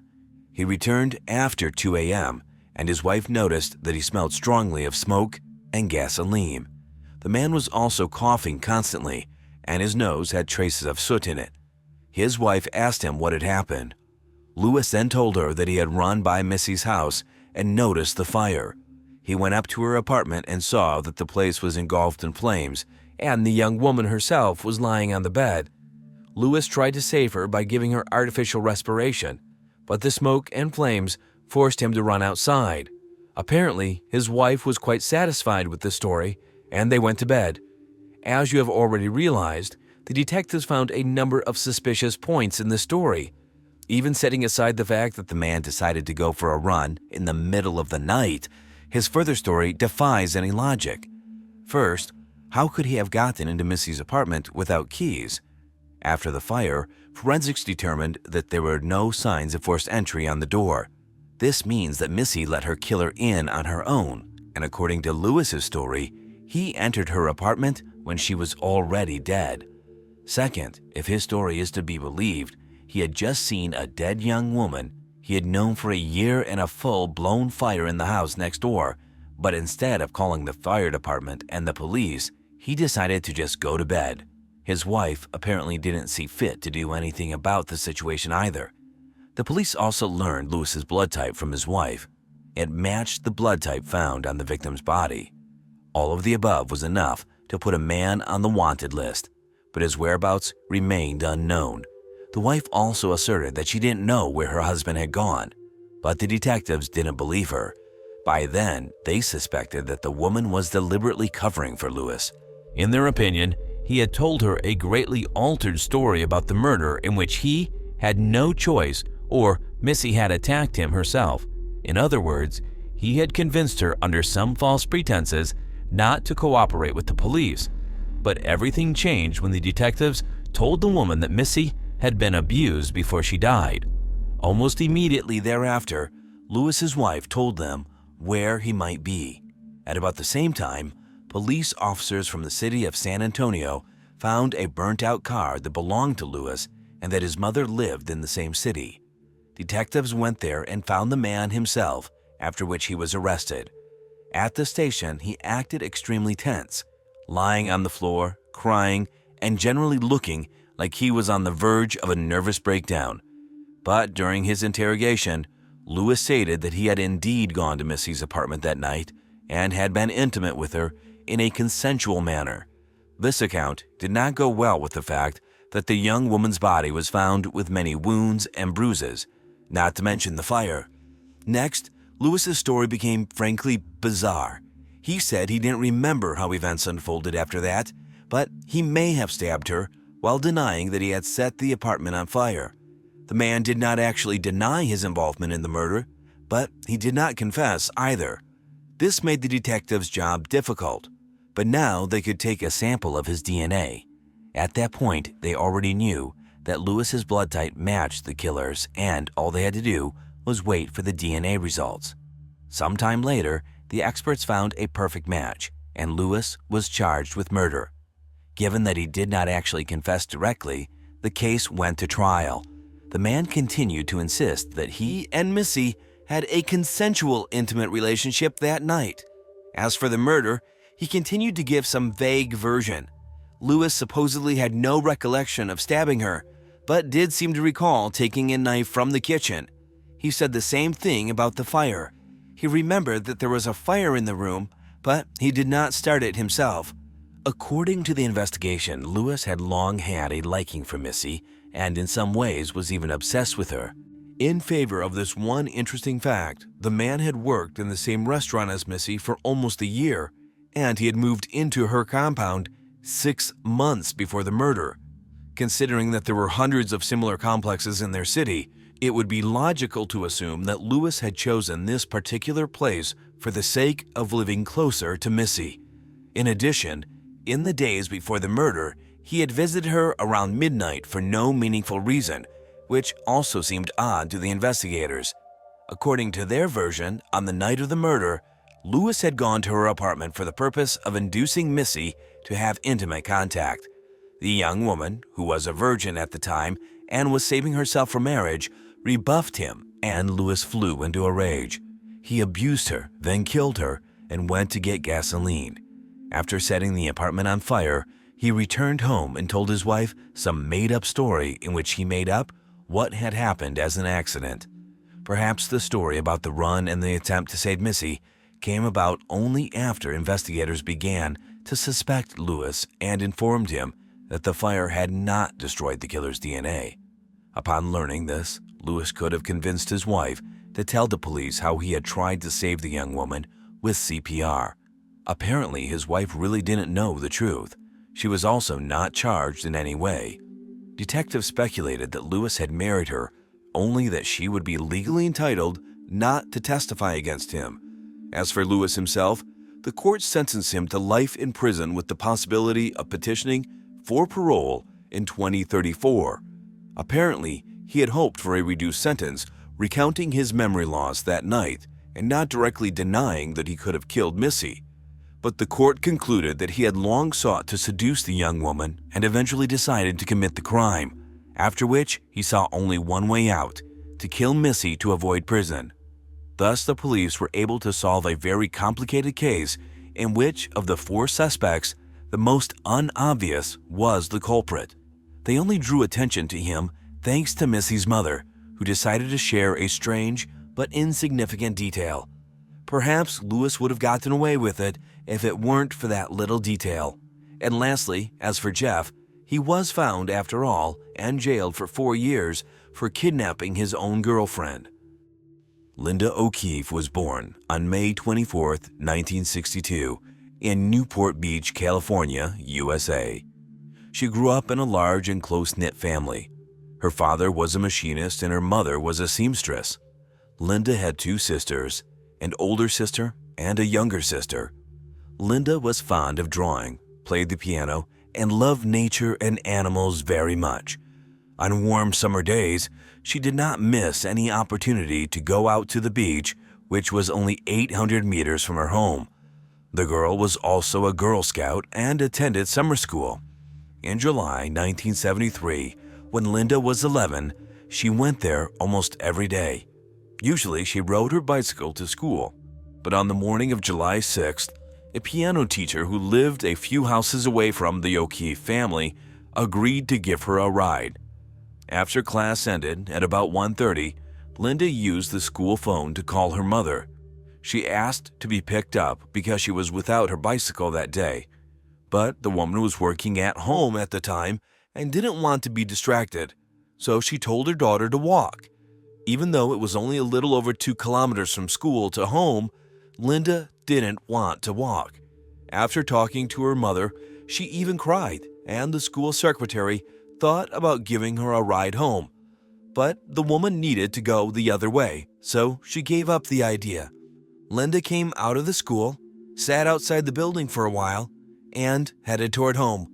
Her route should have taken no more than half an hour, but the girl was clearly delayed. At first, her mother did not think much of it. She thought Linda had met her friends and gone for a walk. But with each passing hour, she became more and more worried. By 6 p.m., her mother decided to call everyone she knew whose children lived nearby and might have gone out with their daughter, but none of them had seen Linda that day. When her father returned from work, the family decided to go looking. They drove all over the neighborhood, including the route Linda was supposed to take back from school. At that point, the parents assumed the girl had resented her mother for refusing to pick her up and was deliberately not going home. But when they still could not find her and it began to get dark outside, they decided to go to the police. Officers took a missing girl report and began their search. Meanwhile, her father and older sister went out again to comb the neighborhood in 2 cars, while her mother stayed home, calling dozens of people who at least, with the slightest chance, could see Linda. The search continued throughout the night. Police searched the streets and parks using search dogs and helicopters, but it was inconclusive. By morning, the police department had dispatched more officers to join the search, and local newspapers were already reporting on the massive operation involving the disappearance of the 11-year-old girl. At about 10:30 a.m., a bicyclist and her friend and son were riding through a park that was 9 kilometers from Linda's house. They headed there to observe the local fauna for the botanical circle. Father and child dismounted and headed toward the ditches to see frogs, but something else awaited them there. Noticing something light in the grass, the man walked closer and saw there a human body, partially covered by water. In the morning paper, he had read about the disappearance of a girl who had been searched for all night by the police, so he immediately thought that the body belonged to her. In the next few minutes, the man and his friends ran out of the park, got into their cars, and rushed to find the nearest payphone to report their find. On the way, they encountered an officer who had been part of the search for Linda. Upon hearing their story, the police officer reported it and headed toward the location. The investigators instantly realized that the deceased was Linda O'Keefe.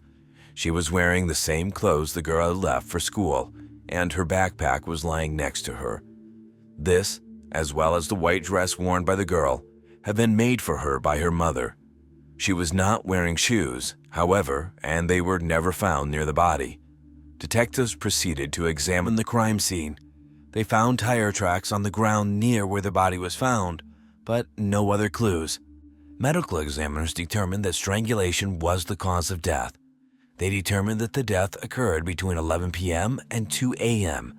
Investigators understood that Linda had most likely been abducted shortly after she left school, which meant that the perpetrator had held her somewhere for about 12 hours. The victim was also abused, and experts found traces of DNA on her body. They were given to the laboratory for safekeeping since DNA analysis had not yet been performed in those years. With no serious leads on hand, the detectives set about looking for witnesses. They interviewed all of Linda's friends, school employees, and residents of the streets where the girl was supposed to walk home. Soon, it bore fruit. On her way home from school, the girl was seen by her friend, who noticed something strange. Linda was walking along the road, and at some point, a turquoise van approached her. He slowed down and continued to drive next to the girl, but her friend did not see further events because Linda and the van disappeared from her field of vision. Almost immediately, police were able to find 2 more witnesses. The 19-year-old girl and her mother were driving a car about 100 yards from Linda's school. At one point, they noticed the girl talking to the driver of the turquoise van, who had stopped next to her. It was about 1:15 p.m. The witnesses lived near the O'Keefe's family and were well acquainted with them, so they were very surprised that Linda was talking to some adult male on the street and decided to watch what was going on. The passenger door of the van was open, and Linda was standing right in front of it. Apparently, she was talking to the driver, and at some point, the girl got into the car.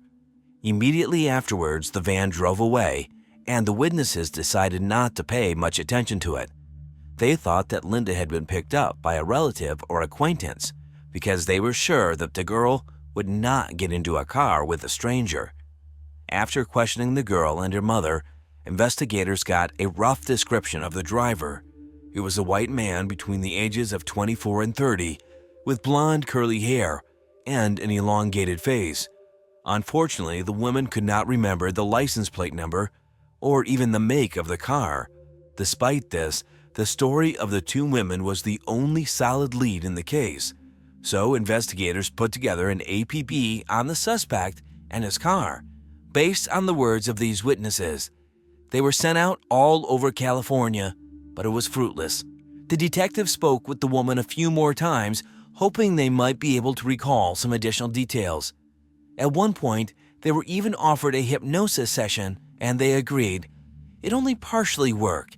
The witnesses recalled a few additional facts about the suspect's car, but they were all too insignificant to help find the killer. Soon, the police were able to find another witness. A woman who lived near where Linda's body was found heard a woman screaming at about 10:30 p.m. She thought she heard someone yell, "Stop hurting me," but that voice cut off abruptly. Given that the girl died around the same time, the witness could have heard it. The detectives then received another interesting tip. On the morning Linda's body was discovered, the artist was painting a picture in that very park. Noticing dozens of police cars, he began to observe what was going on and realized that something serious had happened.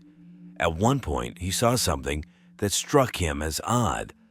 Beside the police, there was a young man in the park, watching from the bushes. He was standing quite close to him, and the artist decided to ask him what was going on. The young man looked extremely worried and said that the police had found the girl's body, except that the man and the artist were standing far enough away from where the body was found and could not see any details. The detectives had a logical question as to how the man knew that it was the girl's body they had found.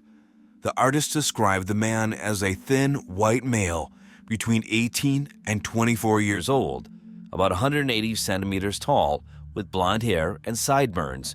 This was close enough to what the two witnesses told police when describing the appearance of the van driver. As a result, investigators concluded that this man was the killer, that he had decided to watch the police that morning.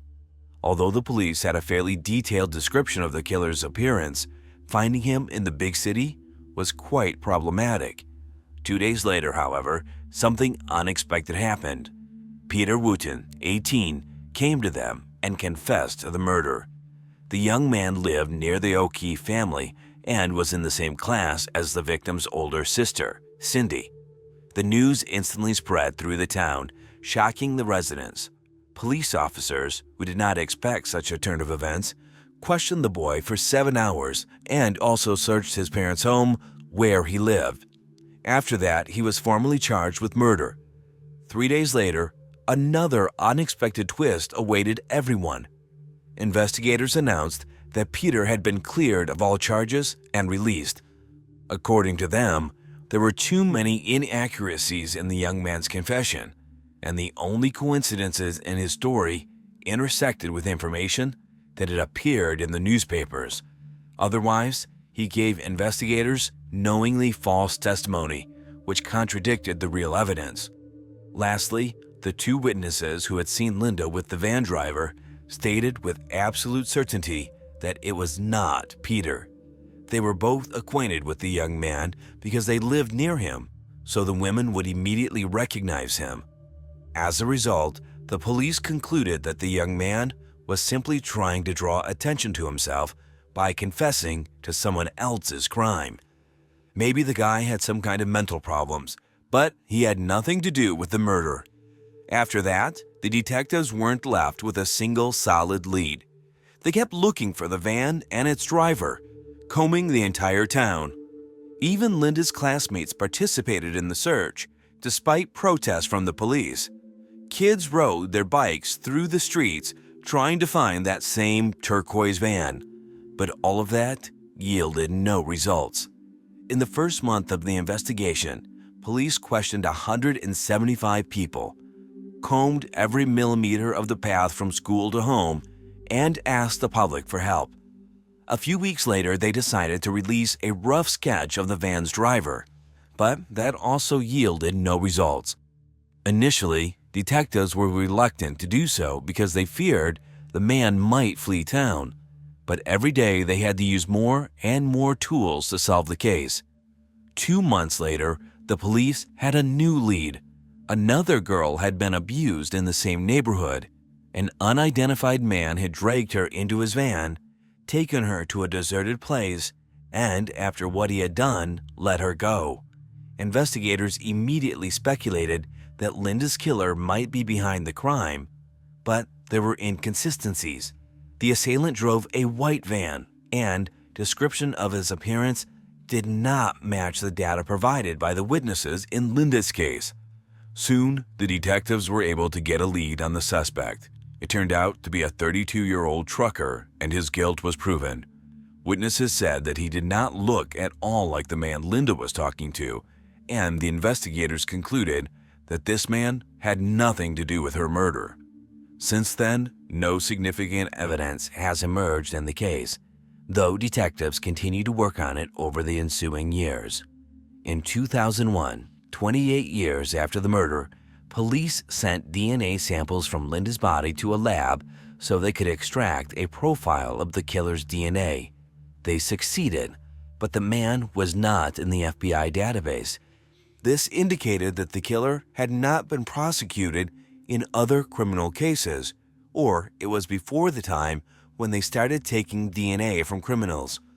A few years later, experts tried to find his next of kin in that database, but failed again. However, in those years, it was almost impossible to do something like that because the tools of DNA analysis were far from what we have today. A breakthrough in this field of forensics around the middle of 2010, and the police had a new ability to find suspects. Investigators in Linda's case weren't left out either, and in 2018, they turned to a private lab called Parabon. Detectives received from them a portrait of a man based on the DNA of Linda's killer. This innovative technology, called DNA phenotyping, allows you to know different traits of a person's appearance with just a sample of their DNA. Specialists compiled 2 portraits at once, showing what the perpetrator might have looked like at the age of 20 and 60. Surprisingly, this portrait was very close to the accounts of witnesses who saw the suspect alive 45 years ago. Usually, in cases like this, police publish portraits in the media to draw public attention and reach out to those who may have known the man. But investigators in Linda's case did something no one had tried before them. On July 6, 2018, exactly 45 years after the murder, they posted a series of messages on Twitter on behalf of the victim herself.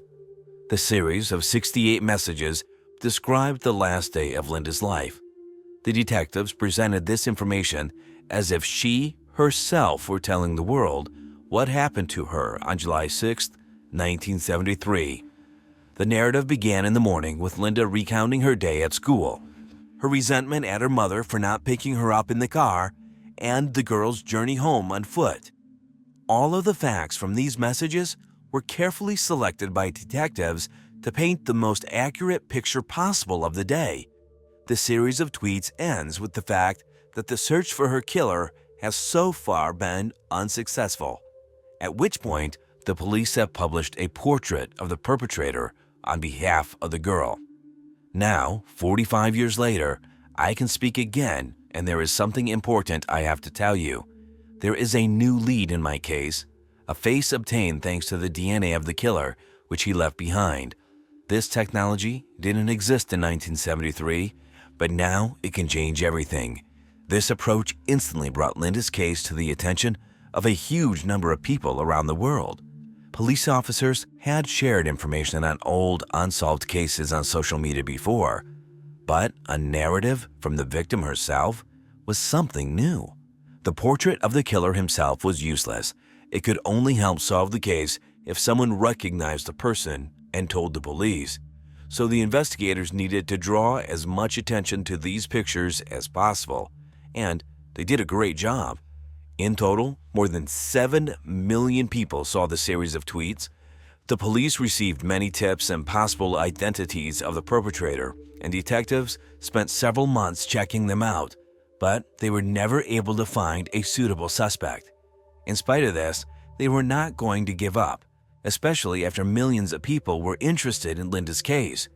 The investigators again turned to Parabon, and this time, they asked them to try to find the killer's relatives through his DNA, something similar forensic scientists had already tried to do in the early 2000s, but back then the necessary tools simply didn't exist. Almost 20 years later, the situation has changed. Parabon's experts were successfully finding people related to the owner of the DNA, and with this information, investigators could find the perpetrator. Work on finding Linda's killer began in August 2018. It took experts almost 6 months to get the first results. Using private DNA databases, they were able to find the killer's third cousin. For detectives, that effectively meant they were one step away from solving the case. All they had to do was research the man's family tree and come up with a suspect. But the experts at Parabon kept digging deeper, and soon they had an unexpected discovery. They found the killer's own DNA in one of the private databases. He had voluntarily uploaded his sample to a database that allows them to search for lost or distant relatives. As it turned out later, someone in his family had given the man the special genetic kit he needed to get into the database. 45 years later, police finally had a name of the killer: James Allen Neal. The man, who was 72 at the time, lived in another state, and in January 2019, detectives went to see him. Before they could arrest the suspect, they needed to get a sample of his DNA because a private database wouldn't have the weight the court needed. On January 29th, police set up surveillance on Neal's house and arranged with a garbage service to hand them anything the suspect threw out. After obtaining several items from which experts could take a sample of his DNA, investigators sent them to the lab and then continued to monitor James for the next 3 days. Unfortunately, forensics was unable to get a sample of the man's DNA, so the detectives needed to find something else. They soon had that opportunity. They observed the suspect as he sat in his car in the parking lot smoking. He then threw the cigarette butt on the pavement and drove away, and the police immediately picked up the evidence. This time, experts were able to extract a DNA sample, and it matched the DNA of the killer found on Linda's body exactly. This meant that it was James Neal who was the very perpetrator they had been searching for almost half a century. A few days later, detectives organized a press conference at which they finally announced the arrest of the suspect. James Neal was born in 1946 in Chicago, after which his family moved to California. His parents often beat and humiliated him and subjected him to violence, which caused him to behave aggressively from an early age. As a teenager, he committed various petty offenses, including breaking into other people's houses. After that, he dropped out of school and tried to get a job, but he never stayed in one place for more than a few months. It turned out that the man had an extensive criminal history. He was arrested more than 12 times for crimes of varying severity: theft, car theft, robbery, but almost every time he got off with minimal punishment and then went back to his old ways. At the age of 25, James married for the first time, and the couple settled in the suburbs of Los Angeles. Their home was a half-hour drive from the city where Linda lived, and 2 years after moving in, he killed her. James' wife was pregnant at the time, and the perpetrator himself was on probation for less serious crimes in another state. After that, he was cited several more times for theft and counterfeiting bank checks, and he also spent a short stint in prison for violating the terms of his probation. Upon his release from prison, James was caught by the police 3 more times for traffic violations. He divorced his first wife, with whom they had 2 daughters. He lived in different states for a while, but then returned to Colorado and married another woman in 1997. She had a child from her first marriage, and soon she and James had a daughter. After examining his background in more detail, detectives found that the man may have been involved in dozens of cases of child abuse, but he was never held accountable for what he had done. In 1995 and in 2004, Neil kidnapped 2 girls by driving up to them in his car. He abused them and then released them. In both cases, he was never proven guilty, so James remained free. Police later suspected him of at least 5 more similar episodes in which an unknown man in a car abducted girls from the street. In 2010, a girl who went to the same church as James complained about him. She admitted that the man, who was 63 years old at the time, had been molesting her for months. In all, the victim reported several similar episodes, and Neil confessed. The only thing that happened next was something incomprehensible. The case was somehow hushed up. The victim recanted her accusations, and the men went unpunished. James returned to his usual life, and for the next 9 years, he was not in the sight of police until he was arrested for Linda's murder. When questioned, the man denied any involvement and said he had never kidnapped the girls. When shown a photo of Linda, he said he had never seen her, with the man adding that she looked like one of his daughters. Given that the suspect's DNA was clearly on the victim's body, the court should have found him guilty anyway. Nevertheless, investigators tried to get as much evidence as they could. They wanted to find out if James had a turquoise van, but could not find a single confirmation of that fact. However, this was quickly explained. At the time of Linda's murder, he was a worker in an apartment complex and had access to the service van. During the search of his home, investigators found several hard drives containing illegal materials.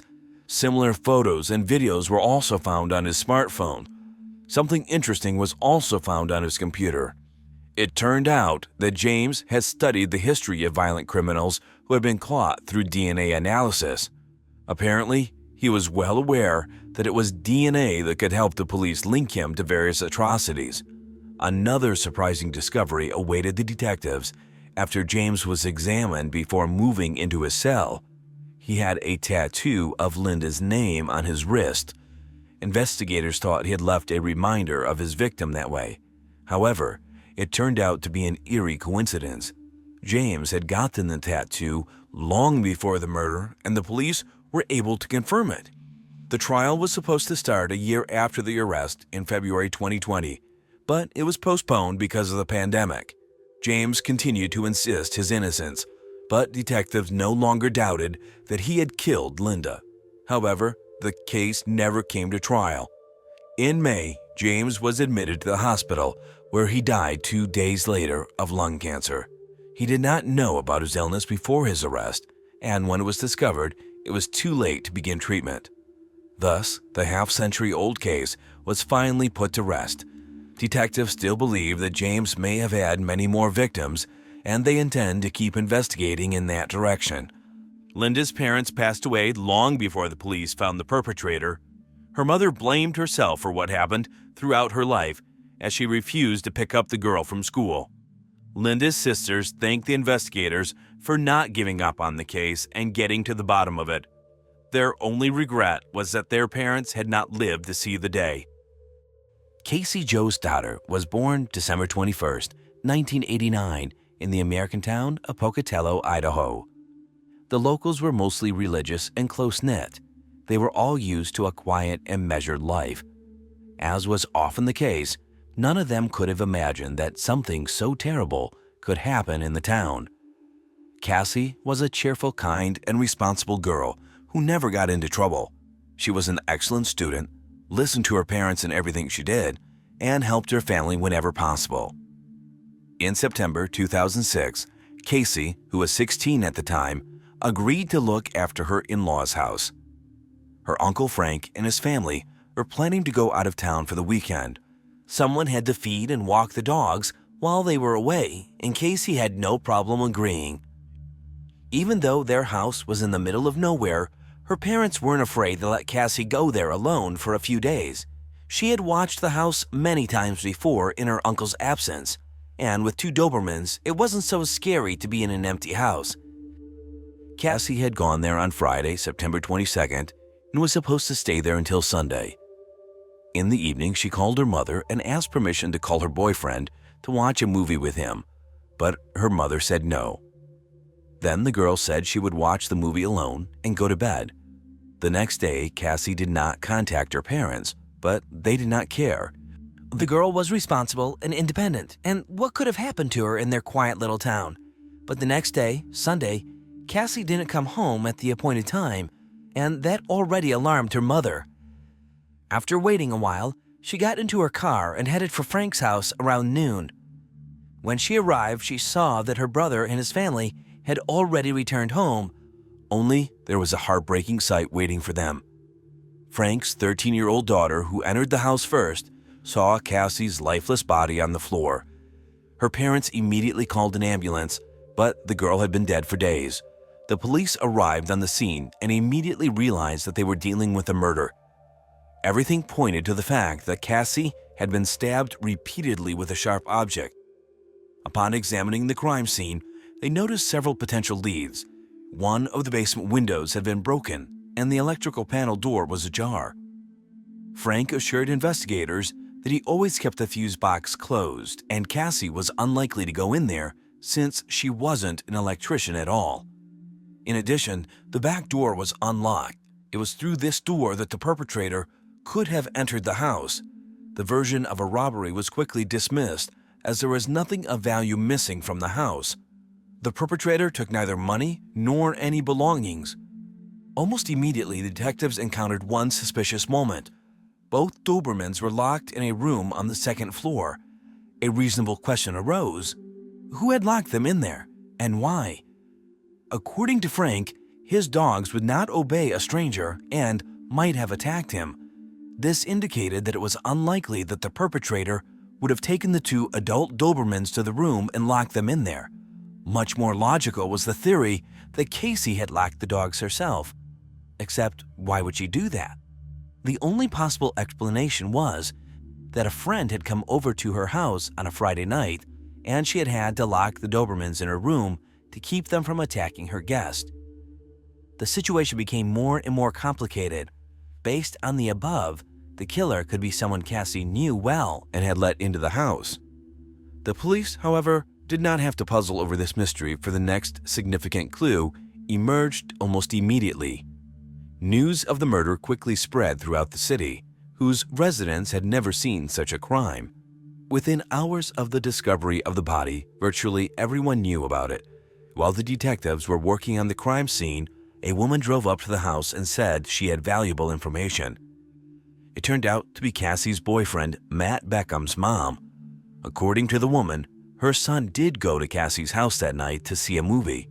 The girl hid this fact from her mother because she had forbidden her to have guests. The police questioned Matt and his mother. According to them, his mother called him at about 10 p.m. and demanded that he go home, but Matt refused. He said that something strange was going on in the house. The lights had gone out several times, and a window had broken in an unexplained way. Cassie was frightened by what was happening, so the boy decided to stay with her, but his mother didn't believe the story. At this point, she thought Matt was simply making it all up to stay with Cassie. Then she decided to pick him up herself and drove to the house. Once there, the woman listened to Cassie's account of the oddities in the house, and what was happening no longer seemed fictitious to her. Then she suggested that the girl go away with them, but Cassie refused. For one thing, the electrical trouble and other strange things had already stopped. Second, she felt safe in the company of 2 Dobermans. Deciding that there was really no cause for serious excitement, Matt and his mother left for home at about 11:30. The boy had no idea who might have killed the girl after they left. The detectives were in no hurry to take the young man and his mother at their word. At this point, the odds were not in Matt's favor at all. He was the last person to see the victim alive, and his mother's testimony might have been fabricated to protect her son. On the other hand, there was no evidence against him either. While Matt was under interrogation, medical examiners examined Cassie's body and drew some disturbing conclusions. The girl had been stabbed about 30 times with a sharp object, with a high probability that 2 different weapons had been used. This suggested that there might have been 2 assailants. In addition, Cassie had not been assaulted, which made the motive of the killers entirely unclear. All of this led the detectives to believe that Matt might have been the killer. They conceded that there might have been an argument between the couple during which the guy had taken up knives. That would have ruled out 2 versions at once, robbery and assault, with intent to commit violence. Then investigators decided to press the guy and offered him a polygraph interview, and it paid off. Matt suddenly stated that he had actually withheld 1 detail from the police. According to him, that night he called 2 mutual friends from the school where he went with Cassie. The guys' names were Brian Draper and Tori Adamczyk. They were friends with Matt and Cassie, and that night they agreed to come over to their house to watch a movie, except they didn't stay long because they found the movie boring. Shortly after they arrived, they said they would rather go to the local movie theater and left the house. As Matt was driving home with his mother, he called Tori and said he was on his way home. The guy had planned to meet his friends that evening, but they were already sitting in the movie theater. Matt explained to the detectives that he hadn't let his friends in for that very reason. They hadn't been in the house long and couldn't have had any useful information. Nevertheless, this confession closed the dog issue for the police. Cassie had locked them upstairs precisely because of Brian and Tori's arrival. Apparently, the Dobermans were familiar with Matt and were not aggressive towards him, but they reacted negatively to strangers. The police interviewed the guys and they corroborated Matt's story completely. When they left Cassie's house, they went to the movie theater for a late-night showing, so they had an alibi. Detectives looked into their backgrounds and concluded that the guys most likely had nothing to do with what happened. Both did not have any problems with the law and were in good standing. However, the police still decided to check their alibis and went to the movie theater. To their surprise, the cashier stated that Brian and Tori had not been there that night. The girl who worked at the cashier's desk had gone to school with them and knew them both personally, so she was sure that the boys had not been to the movie theater. This was suspicious, but the detectives were in no hurry to accuse the 2 friends of murder. They didn't rule out that Brian and Tori had lied in order to cover up some minor infraction. Perhaps instead of going to the movie theater, they had gone out for a drink or 2 to spend time in other, not-so-legal ways, but the cops couldn't ignore the false alibi either. They began to think of ways to get the guys to tell the truth. At one point, they even planned to start tapping their phones, only to find that it quickly became unnecessary. Detectives and city residents were in for a very unexpected twist. The very next day, after Cassie's body was discovered, Tori Adamczyk came to the police station with his parents, who forced him to tell the detectives a shocking story. Tori claimed that Brian had killed the girl and that he had unwittingly witnessed the crime. According to his story, that night the boys simply decided to scare Cassie and make a practical joke of their own. Before leaving her uncle's house that night, they discreetly opened the back door. Next, Tori and Brian lied that they were headed to the movie theater, but instead parked their car across the street, put on plastic masks and dark clothing, and walked back. After entering the house through the back door, they proceeded with their prank. The guys broke a window and started turning the electricity on and off, thereby scaring Cassie and Matt. They hoped that the couple would go down to the basement to check the electrical panel, but that never happened. At about the same time, Matt's mother arrived at the house, and Tori and Brian fell silent. They heard the woman talk Cassie into going with them, then pick up her son and leave. As soon as the girl was left alone in the house, the boys started turning the electricity back on and off. They wanted Cassie to go down to the basement, but she was apparently afraid. Then Tori and Brian went upstairs from the basement and ran into the girl. At this point, according to Tori's story, his friend suddenly pulled out a knife and began stabbing Cassie, turning a harmless prank into a brutal murder. What happened shocked Tori, and he was afraid that Brian might kill him too. They left the crime scene and went to Tori's house, where they spent the night. All night long, the boy could not sleep and was afraid that Brian might attack his family. During this story, Tori cried, but the detectives thought what was happening was just a routine play. They knew from the medical examiner's report that 2 people had struck. So Adamczak's story made no sense. On the contrary, the detectives were well aware that if Brian had attacked Cassie, Tori had been in on it too, but they were in no hurry to accuse the guy of cheating. In the place of what they decided to play along with him, they needed physical evidence, so they reassured Adamczak that he had nothing to fear. It was further explained to the boy that they could only put Brian in jail if Tori showed them where they had hidden the clothes and masks after the murder. This worked. Tori told them that immediately after what they had done, they drove out of town and buried all the stuff near Black Rock Canyon. The detectives drove him to the spot, and he gave them the exact location of the hiding place. Near where the evidence was buried, the police also noticed ashes from a campfire. Tori explained that he and Brian first wanted to burn the stuff, but it didn't work out. The thing is, they had tried to start the fire with hydrogen peroxide and found to their surprise that it didn't ignite. The police dug into the cache and got an unexpected surprise. They hoped they would only get their hands on clothes with traces of blood on them. But under the ground, they found much more useful evidence. The masks, gloves, and other articles of clothing were covered with blood. There were also 2 knives, which the detectives immediately mistook for murder weapons. There was also a partially charred piece of paper on which Adamczak's handwriting detailed how he and Brian had killed Cassie. All of this might have been enough to arrest both suspects, but above her hole lay perhaps the most gruesome piece of evidence. Investigators discovered a videotape, the contents of which shocked them. Tori and Brian had recorded what they called an appeal to would-be serial killers. In it, the boys revealed that they were planning to kill 2 of their friends, Cassie and Matt. They outlined their plan and wished good luck to all the other killers.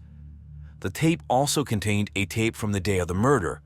Tori and Brian did some sort of interview with Cassie and Matt in the school hallway, then once again announced on camera that they were going to kill them. But the creepiest part came next. The next footage was taken after the murders, when the guys were driving in the car to get rid of the evidence. They were laughing, shouting, and cheering. Tori and Brian couldn't hide their excitement and were amazed at how easy it was for them to take someone's life. Of course, with such a set of evidence, Adamczak could no longer pretend to be an innocent victim. It was obvious to the cops that he was directly involved in the murder, and the guy, in tears, admitted that he had actually stabbed Cassie several times. In the end, both perpetrators were arrested, but the cops had another important discovery waiting for them. They noticed that on the tape, Brian was constantly writing something down in a notebook. The detectives searched his room and found it carefully hidden from view. The notebook contained a list of things to buy before the murder, but what followed was something really creepy, a list of 20 names. It turned out that the perpetrators were going to kill 20 people over the next 2 years, pausing for a month at a time. Among them were friends and teachers, and even relatives of Tori and Brian. The police talked to all the people on the list, and it came as a real shock to them. They all thought they were on good terms with the people who were actually going to kill them. Once under arrest, the guys began to shift the blame onto each other in the hope of avoiding punishment. Despite the fact that both perpetrators were 16 years old, they were tried as adults. The trials began in 2007 and were conducted separately. Then it was revealed that Tori and Brian had been inspired to kill by the cult movie Scream and even tried to imitate the masked maniac. This explained their choice of weapons and attempts to frighten the victim with a blackout. In addition, they idolized serial and mass murderers such as Ted Bundy or the Columbine riflemen. In other words, Their only motive was to kill, and they wanted to turn it all into a show. The boys expected that after all the murders they had committed, they would become legends and make history. In spite of all that, medical experts declared them sane, so they should not have been indulged by the court. On April 17, 2007, Brian Draper was found guilty of murder and conspiracy to commit murder. On June 8th, Tori Adamczak was found guilty of the same charges.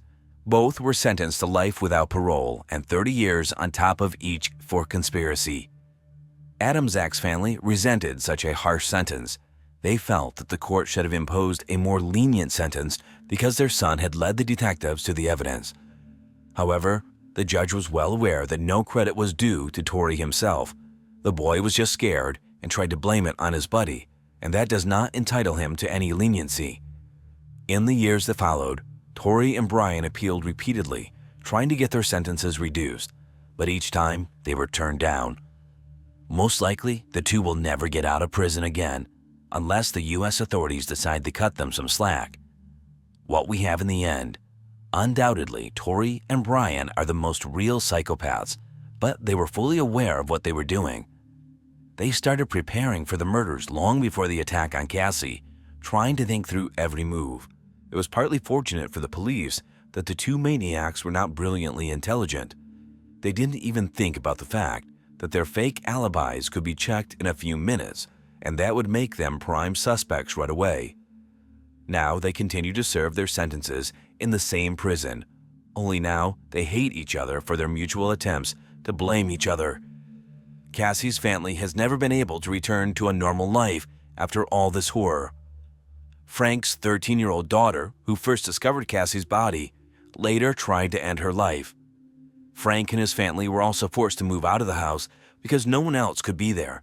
Even though the police department sent in experts to clean up the crime scene, the residents of the house never went in there again except to get their belongings. Frank had been trying to sell it for years, but couldn't find any buyers. Everyone knew the history of the house and didn't want to live there. For Cassie's mother, the only consolation was the fact that the killers had been caught and sent to jail. Even though it wouldn't bring her daughter back,